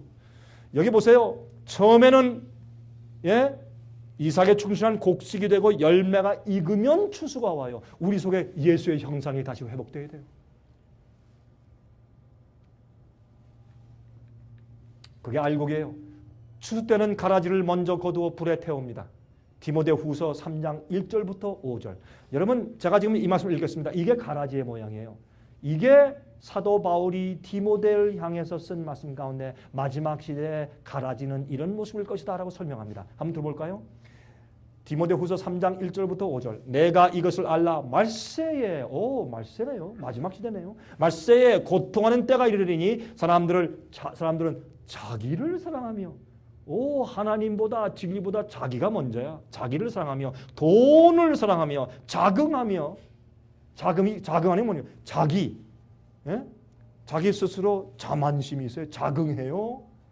교만하며 회방하며 부모를 거역하며 감사치 아니하며 거룩하지 아니하며 무정하며 원통함을 풀지 아니하며 여러분 원통함 아직까지 안 푼 분 계세요? 여러분 여러분 가라지 돼요. 예수님은요 침뱉음 당하고 자기 제자한테 팔리고 매맞고 갈 때마다 교회가 오해하고 예수님 출교시키고 그렇게 어려울 때 예수님 그것 때문에 날 씩씩하고 불평하고 불만하고 내가 진리 전하러 왔는데 왜 날 이러는 거야? 그렇게 하고 사셨어요? 아니에요. 예수님은요 그렇게 안 했어요. 예수님 마음 가운데 원통함이 없었어요. 예수님 마음 가운데 억울함이 없었어요. 예수님 마음 가운데 평온했어요. 그 풍랑이 있는 갈릴리 호수 위에서 예수님 배 밑에 가서 조용히 주무셨어요. 그게 예수님이셨어요. 남들이 나를 정죄해 죽이려 하고 모함을 하고 나를 넘어뜨리려고 아무리 해도 우리는 예수님의 은혜 가운데 평안함이 있어야 돼요. 그렇다고 뭐가 달라져요? 죽으면 죽지. 예? 그 사람이 나를 갖다가 오해하고 모함해서 아주 나쁜 사람 만들어놨어요. 그래서요. 어떻게 됐단 말이에요. 그래서요. 그것 때문에 잠 못 자고 끙끙거리고 말이죠. 너희가 수고하고 무거운 짐자들아 다 내게로 오라. 내가 너희를 편히 쉬게 하리라. 그 말씀을 잘 알아요. 알지만 기도할 때 어떻게 하나님이시여 내 짐을 억울함을 다 드립니다 하고 잘 때 잠을 못 자 끙끙거리고 그럼 드린 게 아니네. 다 가지고 자니까 잠을 못 자지. 여러분 불면증 있는 분들 계세요? 아니 물론 육체적으로 문제 있는 분들은 이해하지만 여러분 마음 가운데 성가신 염려, 재리의 욕심, 세상 근심, 남들에 대한 걱정, 속상하고 원통하고 억울한 것 때문에 잠 못 자무시는 불면증 가진 분이 계십니까? 시어머니와 며느리 싸워서 불면증 생긴 분 계세요? 예? 장모와 사위가 싸워서 불면증 생긴 분들 계세요? 여러분 회개하셔야 돼요. 그러면 가라지 돼요. 무정하며 원통함을 풀지 아니하며 참소하며 절제하지 못하며 사나우며 선한 것을 좋아하니하며 배반하여 팔며 조급하며. 한국 사람들은 좀 조급한 사람들 또 어딘지 모르겠어요. 여러분 비행기 타보면 알아요. 한국 사람들은요 한 1시간 2시간 연착되면 난리가 나요. 빨리 갑시다 난리가 나. 근데 미국 사람들은 1시간, 2시간, 3시간 돼도 가만히 있죠. 여러분 잘 아시죠? 가만히 있어요. 그들은 왜 가만히 있어요? 가다가 비행기가 떨어지는 것보다 차라리 고치고 가는 게 낫다 이거예요. 가만히 기다려. 한국 사람은 어떻게 해요? 가다가 떨어져도 빨리 갑시다 이거예요. 한국 사람들은. 안 그래? 한국 사람 좀 조급한 사람이 없어. 우린 그런 성질 머리를 가지고 태어난 사람들이에요.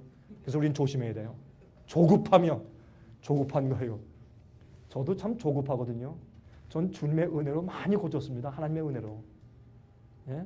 마음에 평화를 누리는 것이 무엇인지 이해했습니다. 욕을 먹어보세요. 그러면 욕먹는 속에서 하나님의 평화 속에 조용히 있는 게 무엇인지 이해돼요. 그게 온유예요. 온유하면 뭔지 아세요? 온유하는 거죠. 예, 안녕하십니까. 이게 온유함인 줄 아세요? 그게 온유함과 겸손이라면 대한항공 승무원들이 제일 온유하겠네. 말도 안 되는 얘기가 아니에요. 그게 온유가 아니에요. 온유는 뭐냐면 온갖 어려운 환경과 조건 속에 있어도 하나님의 평화로 조용할 수 있는 게 온유예요. 그 마음에 거룩한 하나님의 평화가 내 말과 행동으로 나오는 게 그게 온유함이에요. 쾌락을 사랑하기를 하나님 사랑하는 것보다 더하며 골프 치러 가면 교회도 안 나가. 이게 가라지지. 이게 무슨 알곡이요? 예? 아니 시카고 베어스 풋볼팀이 준결승 결승전이 왔을 때 예? 교회 가지 않고 저기 솔저 필드에 가. 여러분 그게 알곡이에요? 가라지예요? 이게 뭐라고 했어요? 성경에는. 쾌락을 사랑하기를 하나님 사랑하는 것보다 더하며. 그래서 어떤 때 가보니까 일요일날 골프 치러 가라고 아침 일찍 예배 드려주대. 예? 일찍 예배 드리고 골프하러 가라고. 이러니까 제가 욕을 먹죠. 여러분 제가 인기를 얻게 생겼습니까? 아예 싹시 놀았죠. 전 그래서 아예 접고 살아요. 뭐 인정받고 인기 제가 접고 살아요. 제가 그거 없어도 돼요. 하나님 앞에서 심판하시고 저는 하나님 위해 사는 사람이기 때문에. 그런데 한국에 와서 교육자 세미나에서 이렇게 얘기하니까 목사님들 가운데 와서 많은 목사님이 와서 강 목사님 수고하십니다. 참 그거 옳습니다. 속이 시원합니다. 감사합니다. 그러고 가더라고요. 어떤 목사님들이. 경건의 모양은 있으나 경건의 능력은 부인하는 자니 이 같은 자들에게서 내가 돌아서라. 이게 무슨 말이에요? 말은 해. 근데 그렇게 안 살아. 이런 자들에서 어떻게 하라? 돌아서라. 그들은 가라지니까. 이게 가라지예요. 성경에 제가 한 번은 말이죠. 어느 교인들 만나니까 어떤 교인들이 목사님 상담 좀 해야 되겠습니다. 무슨 상담이요? 저 할 얘기가 있습니다. 얘기 좀 하십시오. 여자 집사님 2분이 와서 저한테 상담을 하는데 그래. 목사님 우리 교회에 문제 있는 여자 3분이 있습니다. 전 모르니까 어떤 분들인데요. 이 3분은 방언을 제일 잘합니다. 방언을 유창히 하는데 교회에서 제일 말썽꾸리입니다. 제일 문제를 일으키고. 그러면 이게 진짜 성령 방언입니까? 이게 뭡니까? 내가 그랬어요. 그건 가짜 방언입니다. 그랬어요. 그건 가짜 방언입니다. 성령 임해서 방언하는데 어떻게 그런 생활을 할 수 있어요? 그건 가짜예요. 그건. 아무리 유창해도 그건 다 가짜예요. 거짓 성령이에요. 그건. 경건의 모양은 있지만 경건의 능력을 부여한 자들에서 다 돌아서라. 그건 다 가라지다. 똑바로 해야 돼요, 여러분. 눈에 보이는데 초자연적인 어떤 능력이 와, 뭐 이상하게 보인다. 그러니까 저 성령이겠지. 아닙니다. 거짓 성령도 많아요. 교회 안에. 요즘에. 밭은 세상에 있는 교회들을 말하고 우리의 마음은 밭을 말합니다. 하나님의 씨 곧 진리의 말씀이 뿌려지는 곳이에요. 그래서 이것이 똑같은 말씀 뿌렸는데 이것이 나중에 마귀가 가래를 뿌려가지고 가라지가 나올지 알곡이 나올지 그것은 우리 마음밭에 달린 것이에요. 여러분은 옥토입니까? 가시밭입니까? 돌짝밭입니까? 아니면 길입니까? 여러분 보세요. 왜 길이에요? 길은 없는 곳에 자꾸 다니니까 길이 되는 거예요. 동물이 다니고 사람이 다니니까 자꾸 길이 나는 거예요. 우리가 옥토인데 자꾸 트래픽이 많으면 길이 생겨요. 딱딱해져요. 길은. 거기에 씨를 뿌리면 나질 않아요. 예? 교회 갔다 와서 TV 맨날 보고 있고 유행가 듣고 있고 소설책 보고 있고 어디 가고 있고 뭐 그다음에 또 뭐 세상 친구 만나고 있고 맨날 세상 사업하느라고 거기에 집중하고 사고 팔고 심고 거두고 먹고 마시고 예? 짓고 그렇게 해서 계속 우리 마음이요 계속 교회 가서 요즘에 1시간, 2시간만 예배드리면 다 끝났대. 하나님께 할 내 의무는 다 했어. 그다음에 이제 성경 딱 가져와서 교회에서 찬송 부르고 다 하다가 집에 와가지고 이 선반에 딱 얹어놓고 이렇게 딱 나중에 또 교회 갈 때 꺼내가지고 아 성경아 잘 있었느냐 들고 가자. 그래서 성경을 이 가슴에 딱 끼고 하면 누가 총을 쏘면 탁 총알이 와서 내 가슴을 보호하는 것처럼 탁 끼고 이렇게 방탄 조끼처럼 이렇게 끼고 가지만은 그러나 그 말씀이 그를 거룩하게 하느냐 말이에요. 성경이 뭐라 그랬어요? 아니 우리의 마음밭이 돌짝밭이 되고 길가가 되어버린 거예요 이게. 여러분들 주님 위에 살려면 똑바로 사세요. 똑바로. 말씀대로 살고 진리로 거룩하게 돼야 돼요. 진리가 들어오면 내가 예수님 영접한다. 어떻게 영접해? 주여 오세요. 그러면 예수님께서 귀신처럼 싹 들어오세요? 뭐 어떻게 들어오시는 거예요? 내가 예수를 영접한다. 그게 뭘 말하는 거예요? 예수님의 말씀, 예수님의 진리, 예수님의 가르침, 예수님의 교훈, 예수님의 명령, 계명들을 내가 내 것으로 받겠습니다 하고 받아들이는 것이 예수님을 영접하는 것이에요. 내가 예수님 집에 돌아왔으니까 나 위에 돌아오셨다. 아 믿자. 나 구원이다. 나 다 용서받았다. 그거를 이기적인 믿음이에요. 그게 아니라 예수께서 말씀하신 몽땅 다 받아들이는 것이 예수를 받아들이는 것이에요. 이기적으로 십자가의 용서만 딱 받고 사는 건 내 마음대로 살고 그래도 구원이래. 천만에요. 여러분들 앞으로 그렇게 사시다가 큰 낭패 당합니다. 깜짝 놀라실 거예요. 앞으로. 잘못된 복음이요. 진리의 말씀이 뿌려지는 우리 마음이 있는데 마태복음 13장 보세요. 18절부터 23절에 그런즉 씨 뿌리는 비유를 들으라. 아무나 천국 말씀을 듣고 깨닫지 못할 때는 악한 자가 와서 그 마음에 뿌리온 것을 빼앗나니 이는 곧 길가에 뿌리온 자요 돌밭에 뿌리었다는 것은 말씀을 듣고 즉시 기쁨으로 받되 그 속에 뿌리가 없어 잠시 견디다가 말씀을 인하여 환난이나 핍박이 일어나는 때에는 곧 넘어지는 자요. 가시떨기에 뿌리웠다는 것은 말씀을 들으나 세상의 염려와 재리의 유혹에 말씀이 막혀 결실치 못하는 자요 좋은 땅에 뿌리웠다는 것은 말씀을 듣고 깨닫는 자니 결실하여 혹 100배 혹 60배 혹 30배나 되느니라 하시더라. 말씀이 뿌려져요. 근데 말씀을 몰라도 돼요? 말씀이 굶주리고 목마른 자가 말씀을 읽고 연구하고 이해하게 돼 있어요. 말씀을 찾게 돼 있어요. 말씀이 뿌려져서 열매를 맺어야 돼요. 말씀이 씨예요. 말씀이 성령 말씀이. 예? 여러분 팔레스타인에서는 말이죠. 원수들이 보복하기 위해서 밤에 그 밭에 가라지를 싹 뿌리고 갔어요. 그런 일들이 자주 생겼어요. 그래서 가라지와 알곡 비유를 예수께서 말씀하신 것이에요. 마귀가 밤에 여러분이 좋을 때 영적으로 잠자고 있을 때 마귀가 살짝 와서 가라지를 뿌리는 것이에요. 가라지는 잘못된 오류의 가르침입니다. 진리는 교리는 성경의 가르침들인데 성경의 가르침 교리들이 내 속에 들어와서 하나님을 알게 하고 회개시키고 나를 거룩하게 만들 때에 그것이 진리가 돼요. 교리와 진리는 다른 것이에요. 많은 사람들이 교리만 가지고 마음으로 승인하고 인정해도 그 말씀을 받아들여서 자기 생활에 적용시켜서 버릴 건 버리고 바꿀 건 바꾸고 그 다음에 회개할 건 회개하고 굴복할 건 굴복하고 그렇게 해서 그 말씀이 나를 변화시키고 자르도록 하지 않고 그냥 머리로만 승인하기 때문에 교리로 남아있지 진리로 남아있지 않아요. 그거는 가라지입니다. 알곡이 아닙니다. 말씀이 여러분 속에 들어와서 여러분을 변화시키게 해야 됩니다. 여러분 말씀을 연구하고 있다가 내가 잘못됐어요. 고치세요. 회개하세요. 버리세요. 과감하게 하셔야 돼요. 왜? 때가 얼마 남지 않았기 때문에 그렇습니다. 제 말이 틀렸습니까? 버리세요. 받았습니까? 그대로 사세요.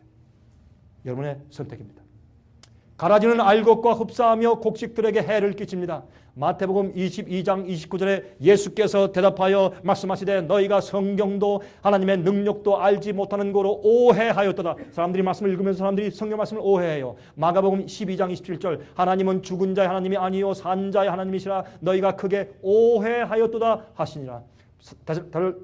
데살로니가 전서 2장 13절 주의 사랑하시는 형제들아 우리가 항상 너희를 위하여 마땅히 하나님께 감사할 것은 하나님이 처음부터 너희를 택하사 성령의 거룩하게 하심과 보세요. 성령의 거룩하게 하심과 진리를 믿음으로 구원을 얻게 하려 하심이라. 성경 말씀 진리를 있는 그대로 믿으세요. 그리고 성령이 그때 우리를 거룩하게 변화시킵니다. 나는 타고날 때부터 죄인입니다. 우리 아버지가 술 주정뱅이였고요. 우리 어머니는 신경질쟁이였습니다. 그래서요. 뭐 어쨌다는 거예요? 그래서요. 성경은 에스겔서 18장 말씀하기를 아버지가 포도를 먹었다고 아들의 이빨이 시냐? 아니라 그랬어요. 자꾸 조상 탓하지 말고 DNA 유전자 탓하지 마세요. 예수님의 능력과 복음의 능력은 여러분 개인이 있는 문제를 해결해주는 파워를 주기에 넉넉하십니다. 네. 여러분 믿든지 말든지 영어로 그런 말 있죠. Believe it or not. 믿든지 말든지. 여러분 그 믿으십니까? 그대로 하십시오. 안 믿으십니까? 믿지 마십시오. 마음대로 하십시오. 그러나 성령대로 하십시오. 요한복음 17장 17절 예수께서 마지막 기도하실 때 뭐라 그랬어요? 저희를 진리로 거룩하게 하옵소서. 아버지의 말씀은 진리이다. 어떤 사람들은 저기 기도원 가서 한 40일 동안 금식 기도하면 거룩해진대요. 잘못된 생각입니다. 예? 잘못하면 거짓령 받습니다. 말씀대로 기도하고 연구하고 말씀대로 해야지. 말씀은 제쳐놓고 자꾸 기도만 해보세요. 그러면 헛것이 보여요. 그렇게 하지 마세요. 성령 말씀 펴놓고 말씀을 연구하면서 기도하고 금식하세요. 그래야 말씀대로 하고 말씀이 나를 변화시키고 내 말씀을 연구하다가 내가 잘못됐네 고치고 이렇게 해서 말씀이 나를 변화시켜야지. 자꾸 감정주라. 그 감정주의 신앙이요. 어떻게 자꾸 어떤 금식기도 하면 어떤 것이 보여야 되고 특별한 게 보여야 되고 어떤 계시가 와야 되고 어떤 뭐 뜨거운 불이 와야 되고 그렇게 기대하지 말고 성경 말씀을 이미 주님의 뜻을 주셨는데 왜 자꾸 뜻을 찾으세요? 말씀을 따라서 자꾸 한다고. 감정주의 신앙이 너무나 많아요 요즘에. 아버지의 말씀은 진리라고 말씀했습니다. 여러분 보세요. 성경을 보시면 이게 성소제도예요. 제가 쓴 성소책이 있어요. 여러분 이번엔 좀 가져왔습니까? 성소책? 안 가져왔습니까? 성소책 제가 쓴 성소책인데 이번에 제가 이제 다니엘과 요한계시록을 제가 쓴 책을 그냥 공정해 드리겠고 성소에 대해 쓴 책이 있어요. 성소는 하나님께서 우리를 어떻게 구원하신지를 실물 교훈으로 보여주시는 실례예요. 성소를 통해서 보면 하나님이 우리를 어떻게 구원하시는 걸 알 수 있어요. 그래서 주님의 구원의 방법, 복음이 다 설명되어 있어요. 복음에 대한 설명은 성경에서 성소밖에 없어요. 성막. 그 성막이라 성막이라고 그러죠. 근데 전 성소라고 불러요. 성경에서 성소라고 부르기 때문에 전 성소라고 얘기해요. 근데 많은 사람들이 성막이라고 불러요. 좋습니다. 성막. 같은 거예요. sanctuary. 근데 이것을요 하나님께서 정확하게 우리의 구원의 방법을 설명해 주셨는데 보세요. 제일 처음에 양을 가지고 들어가면 번제단에서 어떻게 해요? 양을 죽이는데 누가 죽여요? 제사장이 죽여요? 양을 끌고 간 사람, 그 죄인이 죽여요? 누가 죽입니까? 죄인이 죽여요. 제사장이 죽이는 게 아니에요. 끌고 와서 어떻게 해요? 그 머리에 안수할지라. 무슨 말이에요? 그 무릎 꿇고 양이나 염소나 끌고 간 그 희생 제물에 머리에 손을 얹고 자기의 모든 죄를 다 고백하면 자기 죄가 어떻게 죄 없는 동물에게 전가돼. 그러면 그 옆에 서 있는 제사장이 뭐라는 거예요? 그 설명하는 거예요. 이제 앞으로 우리 미래에 태어날 메시아가 바로 당신의 그 고백한 죄를 다 지고 십자가에 죽을 것입니다. 그 희생 제물 때문에 죄 없는 의로운 희생 때문에 하나님의 희생 때문에 당신 죄가 지금 고백한 것이 지금 용서받는 것입니다. 그때 미래의 메시아를 보는 믿음으로 구원받는 것이에요. 어떤 사람은 그래요. 구약시대는 행함으로 구원받는 것이고 신약시대는 믿음으로 구원받는데 아니에요. 여러분 보세요. 여러분 저 히브리 11장에 보면 믿음으로 아벨은, 믿음으로 에녹은, 믿음으로 노아는, 믿음으로 모세는 다 믿음으로 그랬네. 어디에 행함으로 구원받아요? 그러면 구약시대는 행함으로 구원받았고 신약시대는 믿음으로 구원받으면 그런 게 어디 있어요 성경에? 그럼 그렇게 달라요? 그러면 뭐 어떻게 신약시대에 태어난 사람이 더 특권이 있네? 구약시대는 잘못 태어났네? 그게 아닙니다.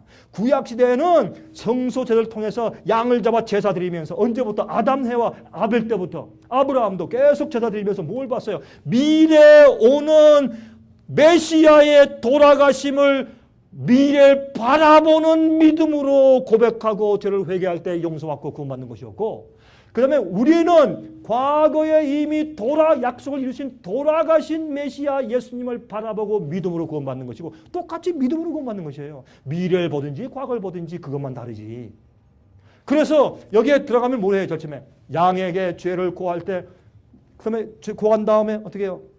그 다음에 자기 칼을 꺼내가지고 이쪽 귀에 저쪽 귀까지 이 목을 따요. 이렇게 쭉 따서 따면 이 양이 떠면서 눈을 크게 뜨고 내가 뭘 잘못했게 난 죽이시오. 그런 표정으로 이렇게 푹 떨며 죽을 때 그 죄인이 그걸 보고 느끼는 거예요.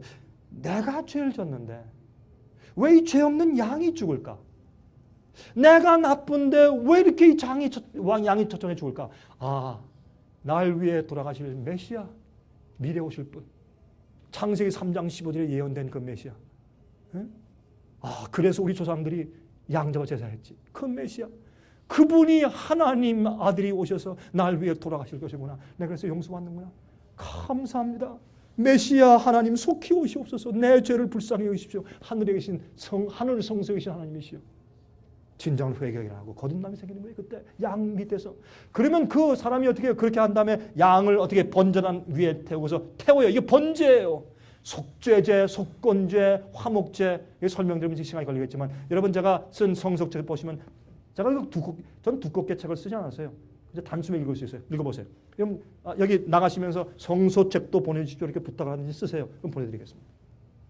보세요. 그러면 이게 번제라는 뭘 예수님의 십자가를 상징하거든. 거기엔 나의 회개와 나의 굴복을 상징해요. 나를 쳐서 주 앞에 굴복하고 모든 죄를 회개하고 주 앞에 바치지 않은 자는 진정으로 거듭나고 회개한 사람이 아닙니다. 번제에는 보면 여러분 양을 이렇게 목을 딴 다음에 가죽을 벗겨요. 무슨 뜻이에요? 나는 내게 의가 없습니다. 내 힘으로 아무런 의를 만들 수 없습니다. 예수의 은혜를 주십시오. 그런 뜻이에요. 양의 가죽을 벗겨요. 그 끝이에요? 아니에요. 배를 갈라요. 그리고 안에 있는 내장을 다 잘라. 이게 레위기서 1장에 있어요. 다 가서 보세요. 레위기서 1장에 있는 일장에 그게 다 있어요.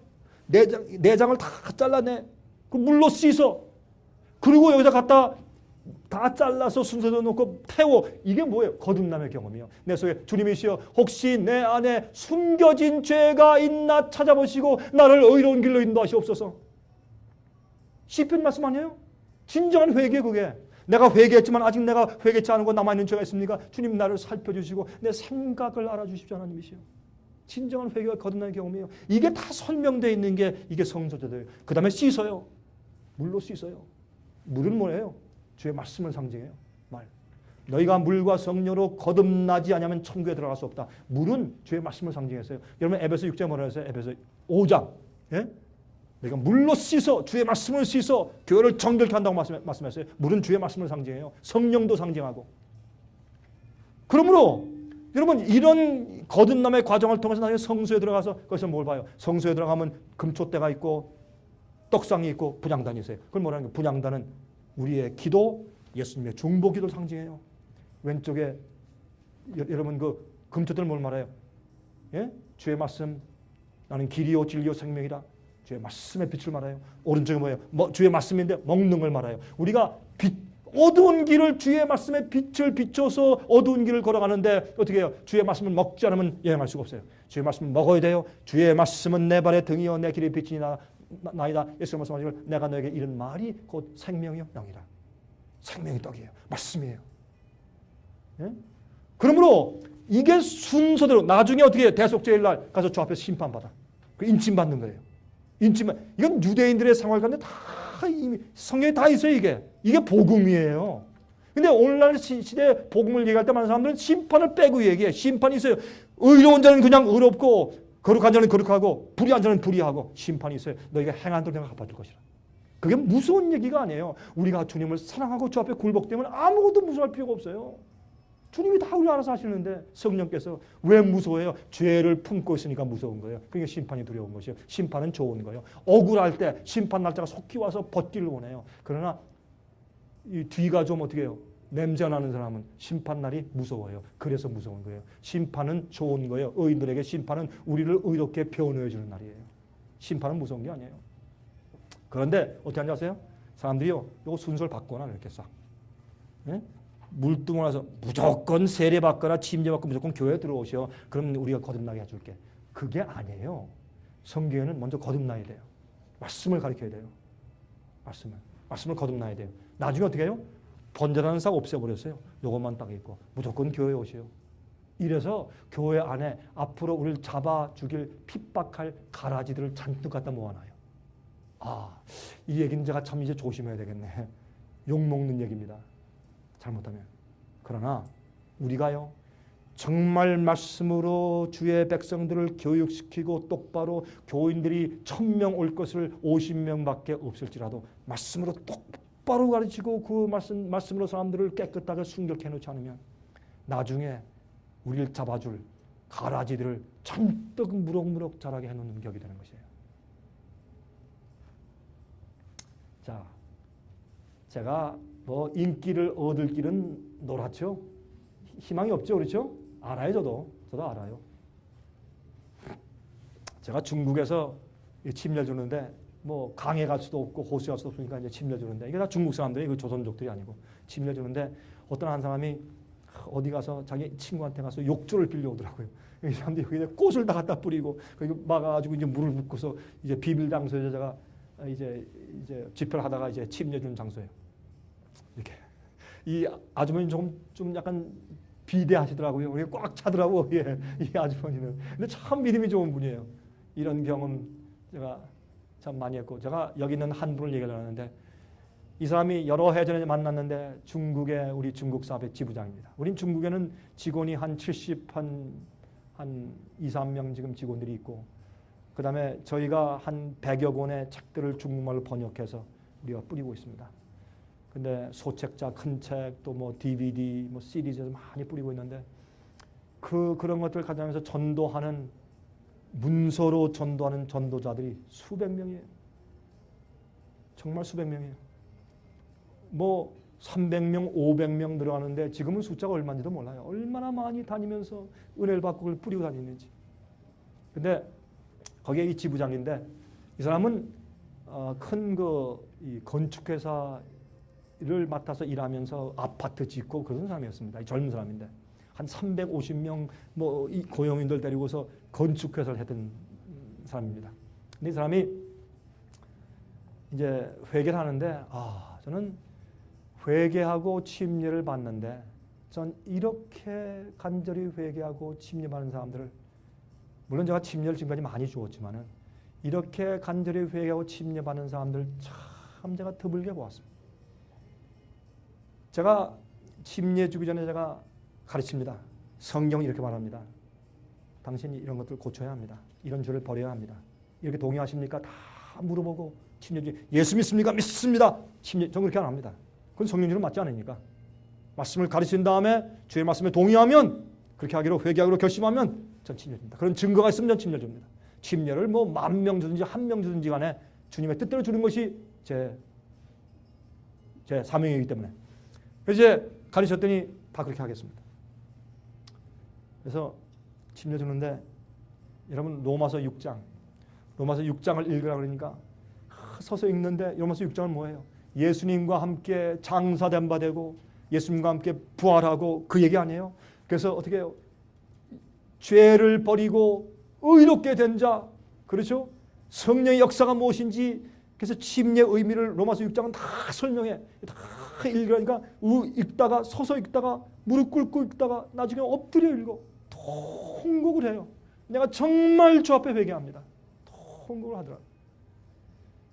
이렇게 이 사람이 회개시켜 놓으니까 이 사람이 어떻게 누가 사진을 좀 찍으려니까 사진을 갖다 너무 클로즈업해서 찍어가지고 제대로 보이지 않게 사진 잘못 찍었어요. 하여튼 뭐 anyway 이 사람이 정말 회개했는데 진짜 회개하더라고요. 네? 부인하고 아들을 갖다 보냈어. 저 사람은 당신은 재미가 없어 가라. 돈이 좀 있으니까 재미없으니까 가라 그랬어요. 근데 그랬어요. 당신은 잘못한 거다. 그렇게 하면 안 된다. 조광지를 버리는 건 아니다. 그래서 내가 당신 침례 줄 텐데 그 사실 저 앞에 좀 회개하고 재미없다고 보내고 이혼하는 게 어디 있냐 세상에. 응? 그 부인이 나한테 가서 가늠하는 것도 아니고 이게 이런 되겠는가? 그러면 안 된다. 당신 지금 결심해라. 내가 침례 좀 줄 테니까 결심하고 가서 부인을 다시 데려와 다시 살아라. 그랬더니 알겠습니다. 그렇게 하겠습니다. 그래서 침례 줬어요. 가서 부인을 데려와서 얼마나 재밌게 잘 살았는지 지금. 그런데 이 사람이 회개한 다음에 자기 전 재산 바쳐서 하나님 사업하는데 책을 막 찍어가지고 돌리고 하는데 내가 깜짝 놀랐어요. 그리고 한 달 변형하는데 처음에 볼 때는요 진짜 우락부락하고 세고 고집되고 하는 사람이 지금은 어린 양이 돼버렸어요. 얼마나 변했는지, 그리고 얼마나 핍박을 받으면서 말씀을 전하는지 제가 딱 보니까 알곡이야. 딱 속에 예수의 형상이 딱 생겼어요. 속에 비지 않았어요. 속에 예수의 이름이 있어요. 그 품성 속에. 그게 알곡이요. 세상과 과거의 죄 버리고 예수님께 올인한 자, 그게 알곡 아니요. 주위의 사람들이 다 안 해도 나 혼자만이라도 낙심치 않고 다른 사람의 불신에서 믿음을 충하고 다른 사람의 냉에서 열을 취하는 사람, 그게 성령이 충만한 사람이에요. 그게 성령이 충만한 것이요. 그냥 뭐 환상을 보고 이게 성령이 충만한 것이 아니에요. 매일매일 생활에서, 에녹은 환상 가운데 하나님과 동행한 것이 아니에요. 매일의 생활의 의미에서 주님과 동행했어요.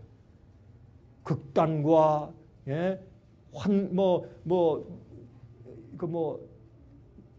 페네리시즘, 그걸 뭐라 해요? 광신이 아니요. 저 어떤 데는 제가 한국말 저 잊어버려요. 극단과 광신이 아니었어요. 매일매일 충실하고 신실하고 충성스러운 삶에서 하나님과 동행했어요. 그가 매일 무릎 꿇고 기도만 했어요? 아니에요. 매일 삶에서 하나님과 동행했어요. 알곡과 가라지는 그 뿌리가 서로 뒤엉켜 있기에 가라지들을 추수 때까지 알곡과 함께 자라게 놓아둡니다. 아까 그 보여준 그 사람이 중국의 우리 생애비 지부의 지부장이 되었습니다. 얼마나 큰 일을 하고 있는지. 그런데 지금은 감옥소에 가 있습니다. 그것 때문에 저는 지금 가슴이 아픕니다. 제 영적인 아들이기 때문에. 제가 그를 위해서 기도하고 우리 모든 다른 지부의 직원들과 우리 본부 직원들이 매일 그를 위해서 기도하고 있습니다. 그와 함께 14명이 우리 직원들이 잡혀 들어갔다가 10명은 풀려가고 4명이 잡혀 있습니다. 감옥소에. 우리는 매일 그들을 위해서 기도하고 있습니다. 어떻게 될지 우리 모르겠습니다. 하나님께 맡기고 있습니다. 그때 많은 젊은이들이 목사님 걱정하지 마십시오. 우리 걱정하지 마십시오. 우린 괜찮습니다. 많은 젊은 사람들이 우리가 그 일을 맡아서 하겠습니다. 많이 일어나서 그 일을 하고 있고.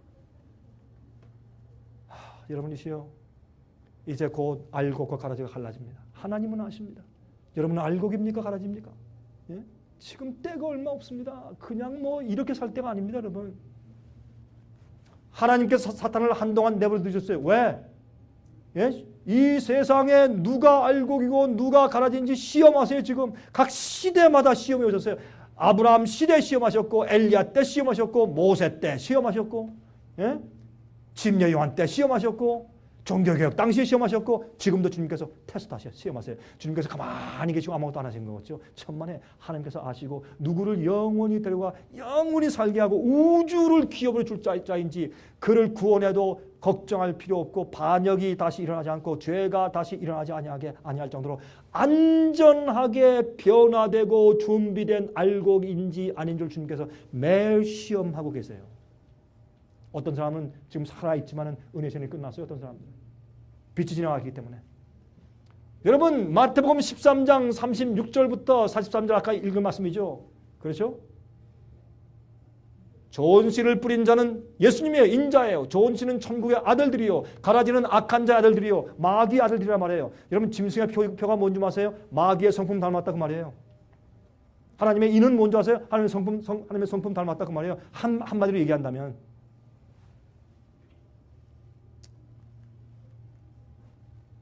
하나님께서는 가라지가 알곡과 함께 있도록 은혜를 베푸십니다. 왜? 알곡과 가라지가 함께 있을 때 알곡을 통해서 가라지가 회개하고 알곡 될 수 있는 기회를 주시기 위해서 주님께서 알곡과 가라지를 같이 있게 허용하시는 것이에요. 지금 뽑지 않는 것이에요. 그래서 말라기 3장 14절부터 18절 보세요. 이는 너희가 말하기를 하나님을 섬기는 것이 헛되니 만군의 여호와 앞에 그 명령을 지키며 슬프게 행하는 것이 무엇이 유익하리요. 지금 우리는 교만한 자가 복되다 하며 악을 행하는 자가 창성하며 하나님을 시험하는 자가 화를 면한다 하노라 합니다. 여러분 이 말씀은 시편 77장에도 그 말씀 있죠. 73장입니까? 거기에 아사베 시의 그 말씀 있지 않습니까? 내가 악인들의 얼굴에 기름이 더 많이 흐르고 더 잘되고 더 오래 살고. 여러분 그 조지 번스라는 그런 그 영화배우 아십니까? 죽었죠. 키가 조그마하고 항상 시가를 물고 있던 그 영화배우 말이죠. 그 사람은 91살인가 92살까지 살았어요. 근데 항상 시가 물고 난 매일 어릴 때부터 담배 피웠습니다. 그러나 92살까지 삽니다. 이런 사람이에요. 어떤 데 보면요, 악한 자들이요 더 오래 살고 더 잘 되고, 여러분 수단꾼들이 사기치는 사람들이 장사가 더 잘 되고 비즈니스도 잘 되는 것 같아서 정직하고 의인들은 늘 마음이 아파요. 내가 이렇게 깨끗하게 살아야 무슨 소용이 있습니까? 맨날 난 이렇게 어렵게 사는데. 그러나 누가 아세요? 하나님이 하신다. 하나님이 하신다. 그거 말씀하는 거예요. 이게 그때에 여호와를 경외하는 자들이 피차에 말하며 여호와께서 그것을 분명히 들으시고 여호와를 경외하는 자와 그 이름을 존중히 생각하는 자를 위하여 여호와 앞에 있는 기념책에 기록하셨느니라. 아멘 하십니까? 하나님의 기념책에 그런 의인들을 기록하신다고 그 말씀을 했습니다. 만군의 여호와가 이르노라. 내가 나의 정한 날에, 심판하는 정한 날이 있다고 말씀했어요. 나의 정한 날에 그들로 나의 특별한 소유를 삼을 것이요 또 사람이 자기를 섬기는 이들을 아낌같이 내가 그들을 아끼리니 그때 너희가 돌아와서 의인과 악인이며 하나님을 섬기는 자와 섬기지 아니하는 자를 분별하리라. 성경은 마지막 시대 의인과 악인과 가인과 알곡과 가라지를 나누시고 분별하신다고 성경은 설명합니다. 지금 아무렇지 않고 뭐 조용한 거 같죠. 저런 사람도 장로가 되네 이렇게 마음 답답해 하시죠. 조금 기다리세요. 하나님이 심판하시고 알곡과 가라지를 가르세요. 요한일서 3장 3절부터 10절 보세요. 주를 향하여 이 소망을 가진 자마다 그의 깨끗하심과 같이 자기를 깨끗하게 하니라. 아, 이상한 얘기예요. 예수님이 깨끗하신 것처럼 자기도 깨끗하게 하는데 이게 무슨 말이에요? 이거 율법주의 아니에요? 죄를 짓는 자마다 불법을 행하나니 죄를 짓는 것은 주님의 계명을 어기는 것이란 말이에요. 죄는 불법이라 그가 우리 죄를 없이 하려고 나타내신 바 된 것을 너희가 아나니 그에게는 죄가 없느니라. 그 안에 거하는 자마다. 여러분 다 예수님 안에 거하시는 분들입니까? 예수님이 우리 안에 계시고 우리가 예수님 안에 있는 사람들이죠. 예수 믿는 사람들은 그렇죠. 그런데 보세요. 우리가 그 안에 거하는 자마다 범죄하지 아니하나니 죄를 안 짓는다 그러네. 범죄하는 자마다 그를 보지도 못하였고 그를 알지도 못하였느니라. 점점 큰일 났네요 이제. 그렇죠? 점점 큰일 났죠. 이러면 어떻게 핑계하실래요 이거. 그 다음에 자녀들아 아무도 너희를 미혹하지 못하게 하라. 의를 행하는 자는 그의 의로우심과 같이 의롭고. 누구의 의로우심과 같이요? 예수님의 의로우심과 같이 의롭고. 죄를 짓는 자는 마귀에게 속하나니 마귀는 처음부터 범죄함이니라. 하나님의 아들이 나타나신 것은 마귀의 일을 멸하려 하심이니라. 아, 큰일 났네요. 제가 젊을 때요, 제가 제일 싫어한 장이 요한일서 3장이었습니다. 에이, 뭐 저런 걸 성경에 써놔가지고 꽤 마음에 부담만 주나. 저 좀 없었으면 좋겠다. 늘 전 이거 가지고 설교 한 번 한 적이 없어요, 젊을 때. 기분 나쁘니까. 어떻게 죄인이 죄를 안 짓고 살아? 근데 성경 말하기를 하나님을 아는 자는 죄를 안 짓는데. 그러니까요, 신학자들이 어떻게 말하는지 아세요? 요거는 헬라 말로 현재 분사형입니다. 그래가지고 계속적으로 죄를 지어나가는 그걸 말하는 겁니다. 우리는 가끔 죄 짓지 맨날 죄만 짓고 사는 것이 아니니까 괜찮습니다. 이렇게 또 누가 또 이렇게 주석을 해놨더라고. 아이고 참. 앞으로 하나님께서 그 신학자 심판하실 거예요. 분명히 심판하실 거예요. 그래서 사람들 마음 가운데 핑계하게 해가지고 멸망하면 누구 책임이요? 그 사람 책임이지. 예? 그게 마귀지지거든 그거. 그거 아니에요. 성경을 이렇게 어렵게 풀지 마세요. 있는 탄성 있는 말씀들을 풀어보세요. 그러면 다 이해가 돼요. 그러면 보세요. 이 뒤에 보세요 이제. 하나님께로서 난 자마다 죄를 짓지 아니하나니. 큰일 났네 이제. 여러분 큰일 났죠. 이는 하나님의 씨가 그의 속에 거하며. 씨가 뭐예요? 주의 말씀이에요. 주의 말씀이 심어지는 게 아니에요. 우리가 알곡되기 위해서 주의 말씀 씨를 심었어요. 그 씨가 내 속에서 나를 주관하고 성령이 나를 컨트롤하시면 우리가 죄를 안 지을 수 있어요. 우리가 쓰러지고 실패할 수가 있어요? 실수가 할 수 있어요? 예스. 나 완전할 사람이 누가 있냐 말이에요. 그러나 우리 마음 가운데 과거에 짓던 죄의 습관이 떨어져 나가야 돼요. 그리고 죄를 지을 마음이 없어야 돼요. 내가 3일 후에 내가 뭐 해야지. 하나님 요것만큼만 좀 봐주세요. 그런 마음을 가지면 그거는 예수께서 마음 가운데 계신 사람이 아닙니다. 자, 번호 50다. 내가 과거에 지은 모든 일 내가 회개하고 고백했습니다. 그러면 과거의 모든 죄를 깨끗하게 씻음 받았습니까? 안 받았습니까? 아니 뭐 여러분들은 확신이 없습니까? 내가 과거에 지은 모든 아는 죄는 내가 다 고백하고 진정으로 죄를 슬퍼하고 주 앞에 회개하고 자복하고 주 앞에 무릎 꿇었습니다. 회개했습니다. 그럼 내 과거의 모든 죄가 지금 당장 다 용서받았습니까? 받았습니까? 받았습니다. 100%. 그렇죠?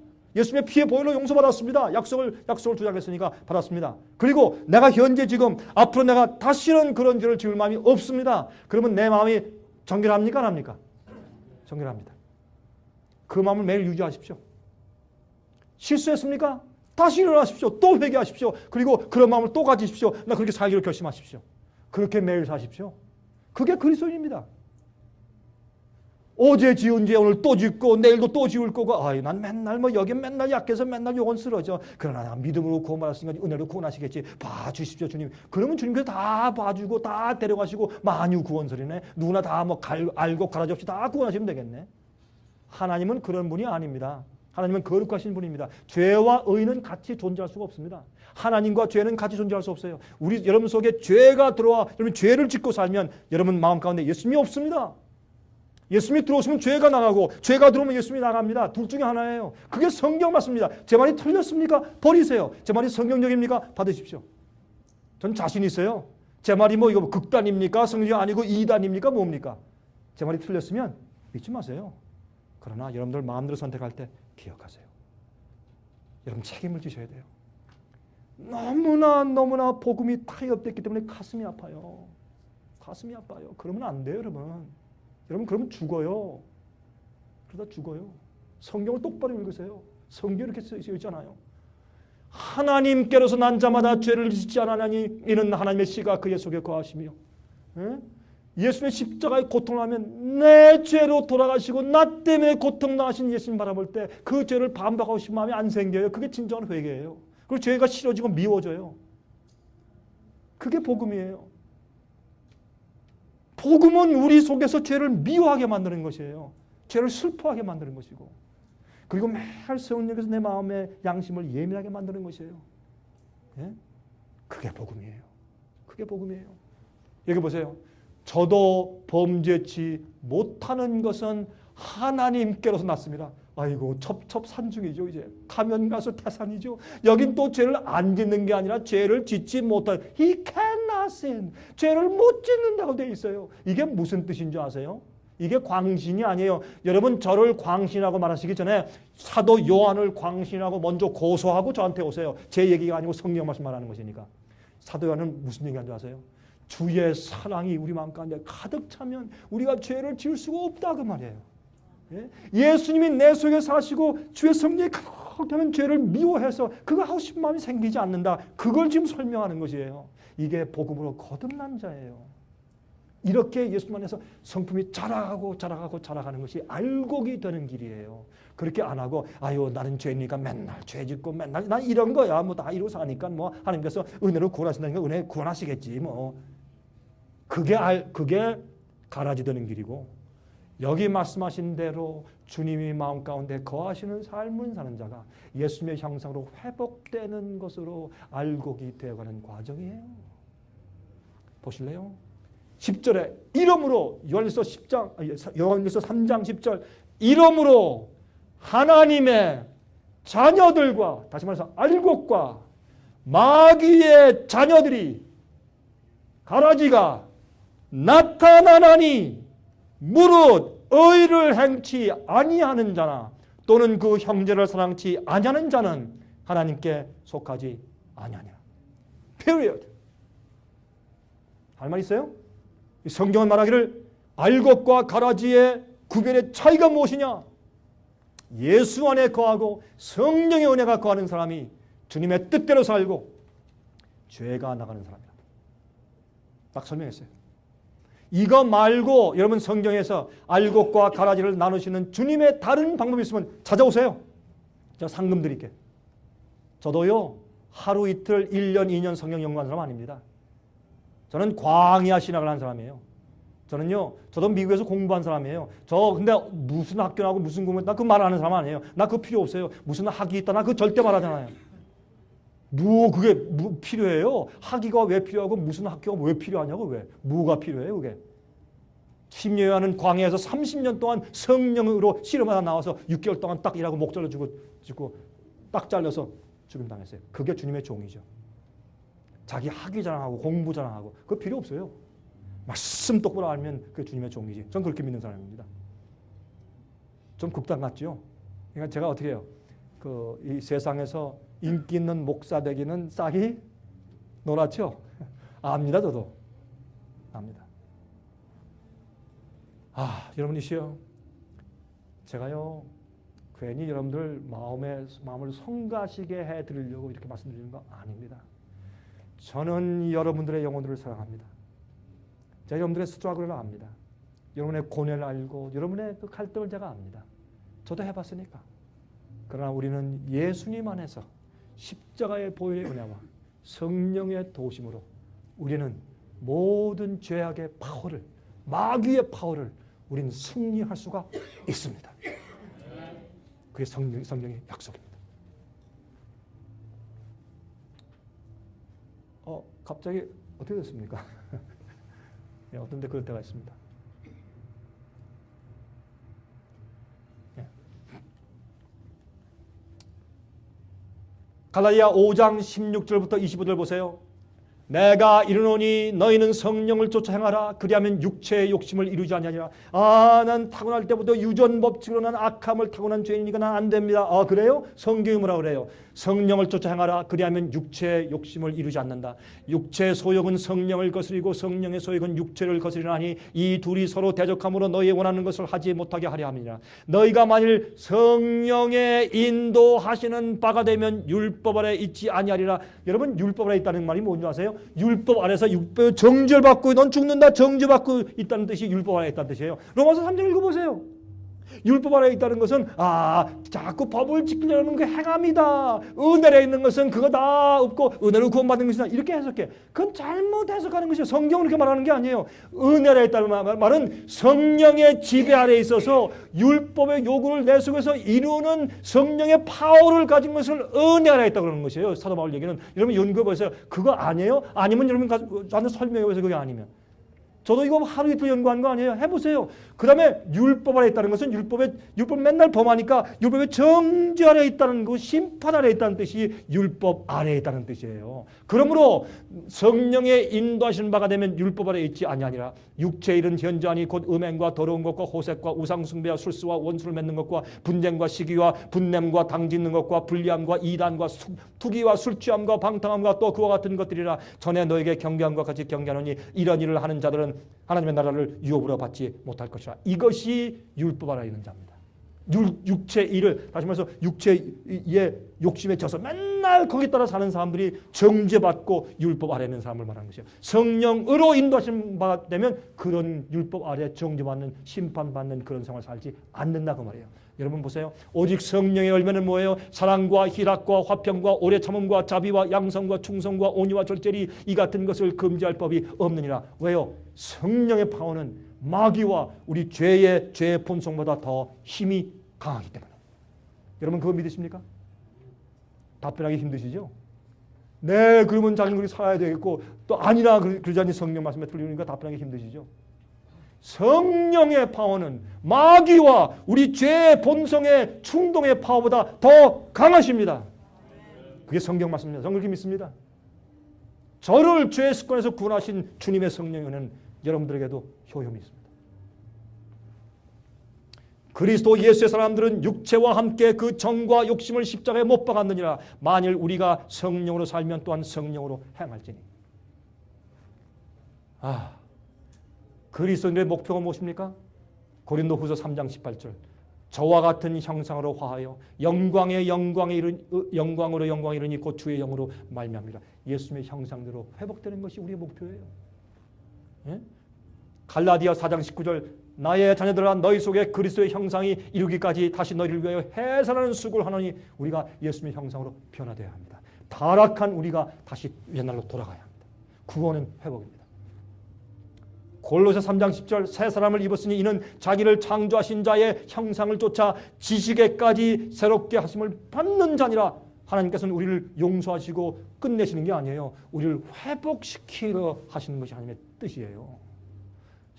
회개만 싹 하고 세상에서도 재미 보고 세상에서도 돈 많이 벌고 하늘도 가고. 아이고 참, 그거 아닙니다. 그건 이기적인 마음입니다. 계시록 17장 14절 저희가 어린 양으로 더불어 싸우려니와 어린 양은 만주의 주시요 만왕의 왕이심으로 저희를 이기실 터이요 또 그와 함께 있는 자들 곧 부르심을 입고 빼내심을 얻고 택하심을 입고, 그렇죠? 진실한 자들은 이길 것이라. 예수와 함께 우리도 이겨야 합니다. 죄를 이겨야 합니다. 나를 이겨야 합니다. 세상을 이겨야 합니다. 마귀를 이겨야 합니다. 그게 예수의 믿음입니다. 마태복음 22장에 혼인잔치의 예복 비유가 나오죠. 다 초청받았어요. 그렇죠? 부르심을 받은 자들 많아요. 그러나 택함 받은 자는 적어요. 택함 받는 것은 뭐예요? 예복을 입는 것이에요. 예수의 성품을 입는 것이에요. 예수의 의를 입는 것이에요. 데살로니가 후서 2장 9절부터 12절 보세요. 이러므로, 근데 재미있는 것은 악한 자가 마지막 시대에 어떻게 역사한 줄 아세요? 마귀가 어떻게 사람들을 속이게 역사한 줄 아세요? 한번 읽어봅시다. 악한 자의 이 마음은 사탄의 역사를 따라 모든 능력과 표적과 거짓 기적과 불의의 모든 속임으로 멸망하는 자들에게 이 말이니 이는 저희가 진리의 사랑을 받지 아니하여 구원함을 얻지 못하는 것이라. 눈에 보이는 것들이 많아요. 그러나 진리대로 살잖아요. 그렇게 마귀는 역사한다고 했어요. 이러므로 하나님이 유혹을 저희 가운데 역사하게 하사 거짓 것을 믿게 하시면 진리를 믿지 않고 불의를 좋아하는 모든 자로 심판을 받게 하려 하십니다. 기적보다 방언보다 진리가 더 중요해요. 예? 잘 기억하세요. 말씀대로 사는 게 더 중요해요. 데살로니가 후서 2장 13절부터 15절 주의 사랑하신 형제들아 우리가 항상 너희를 위하여 마땅히 하나님께 감사할 것은 하나님이 처음부터 너희를 택하사 성령의 거룩하게 하심과 진리를 믿음으로 구원을 얻게 하심이니. 성령이 거룩하게 하시는 그대로 따라 하라 그랬어요. 의의 옷을 입지 못하게 하는 거짓 복음들, 그것은 가라지가 되게 하는 복음입니다.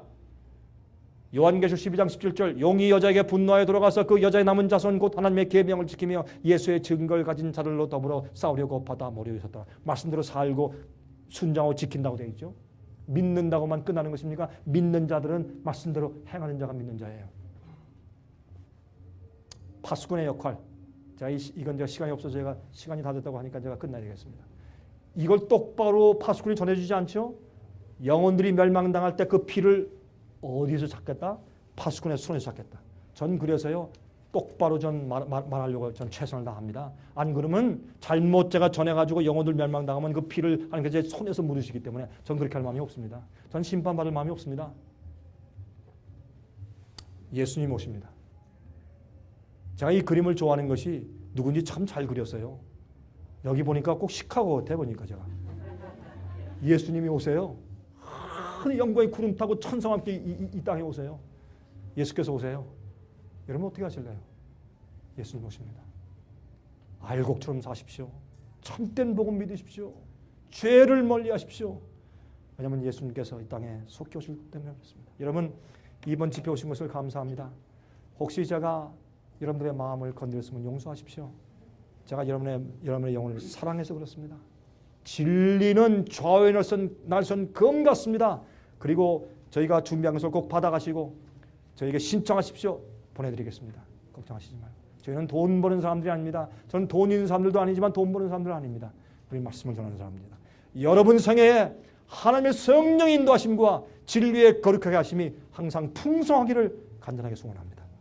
기도하겠습니다. 자비하신 하늘에 계신 아버지시여 감사합니다. 오늘 주의 진리와 복음을 알게 하심을 감사하며 알곡이 될 수 있도록 씨앗을 저희 마음속에 뿌려주심을 감사합니다. 주님 저희는 죄인이고 부족합니다. 연약합니다. 불쌍하게 여기시고 저희 속에 성령님을 보내주셔서 강건하게 하시고 믿음 주시고 의롭게 되는 경험을 주셔서 저희를 영원한 나라로 구원하여 가시기를 기도합니다. 하나님 우리가 말씀대로 살기를 원합니다. 우린 연약하여 우리 힘대로 할 수 있는 것이 아무것도 없습니다. 우리 힘대로 순종할 수도 없습니다. 하나님이시여 저에게 힘 주셔서 말씀대로 살 수 있도록 저희를 재창조해 주시고 저희 영혼을 새롭게 해 주시옵소서. 아버지 이번에 만난 이 주님의 귀한 종들에게 하늘의 은총으로 함께 계시고 인쳐 주셔서 정말 알곡으로 삼아 주시고 준비시키고 성장케 하시옵소서. 우리가 주님 앞에 갈 때 주님 편에 서서 주님 다 만나게 도와주시옵소서. 살아계신 예수 그리스도의 거룩하신 은혜스러운 이름만 의지하여서 간절하게 기도드리옵나이다. 아멘.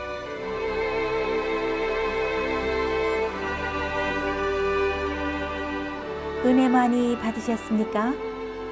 생애의 빛은 각종 미디어, 즉 출판물, 텔레비전, DVD, CD, 그리고 웹사이트를 통하여 복음을 전하는 미디어 선교 기관입니다. 생애의 빛 선교 사업에 대해서 좀 더 자세하게 알기 원하시는 분들은 웹사이트 www.sostv.net를 방문하시기 바랍니다. 생애의 빛 웹사이트에는 지금까지 나온 모든 월간지와 DVD, 텔레비전 방송물들을 누구나 무료로 보실 수 있도록 준비되어 있습니다. 지금까지 소개해드린 생애의 빛 선교 교재 중에서 원하시는 책자나 DVD가 있으시면 무료 전화 1-877-704-1004번 1-877-704-1004번으로 신청하여 주시기 바랍니다. 미국 동부 시간으로 월요일부터 금요일까지 9시에서 5시 사이에 전화해 주시면 감사하겠습니다. 그럼 다음 시간까지 안녕히 계십시오.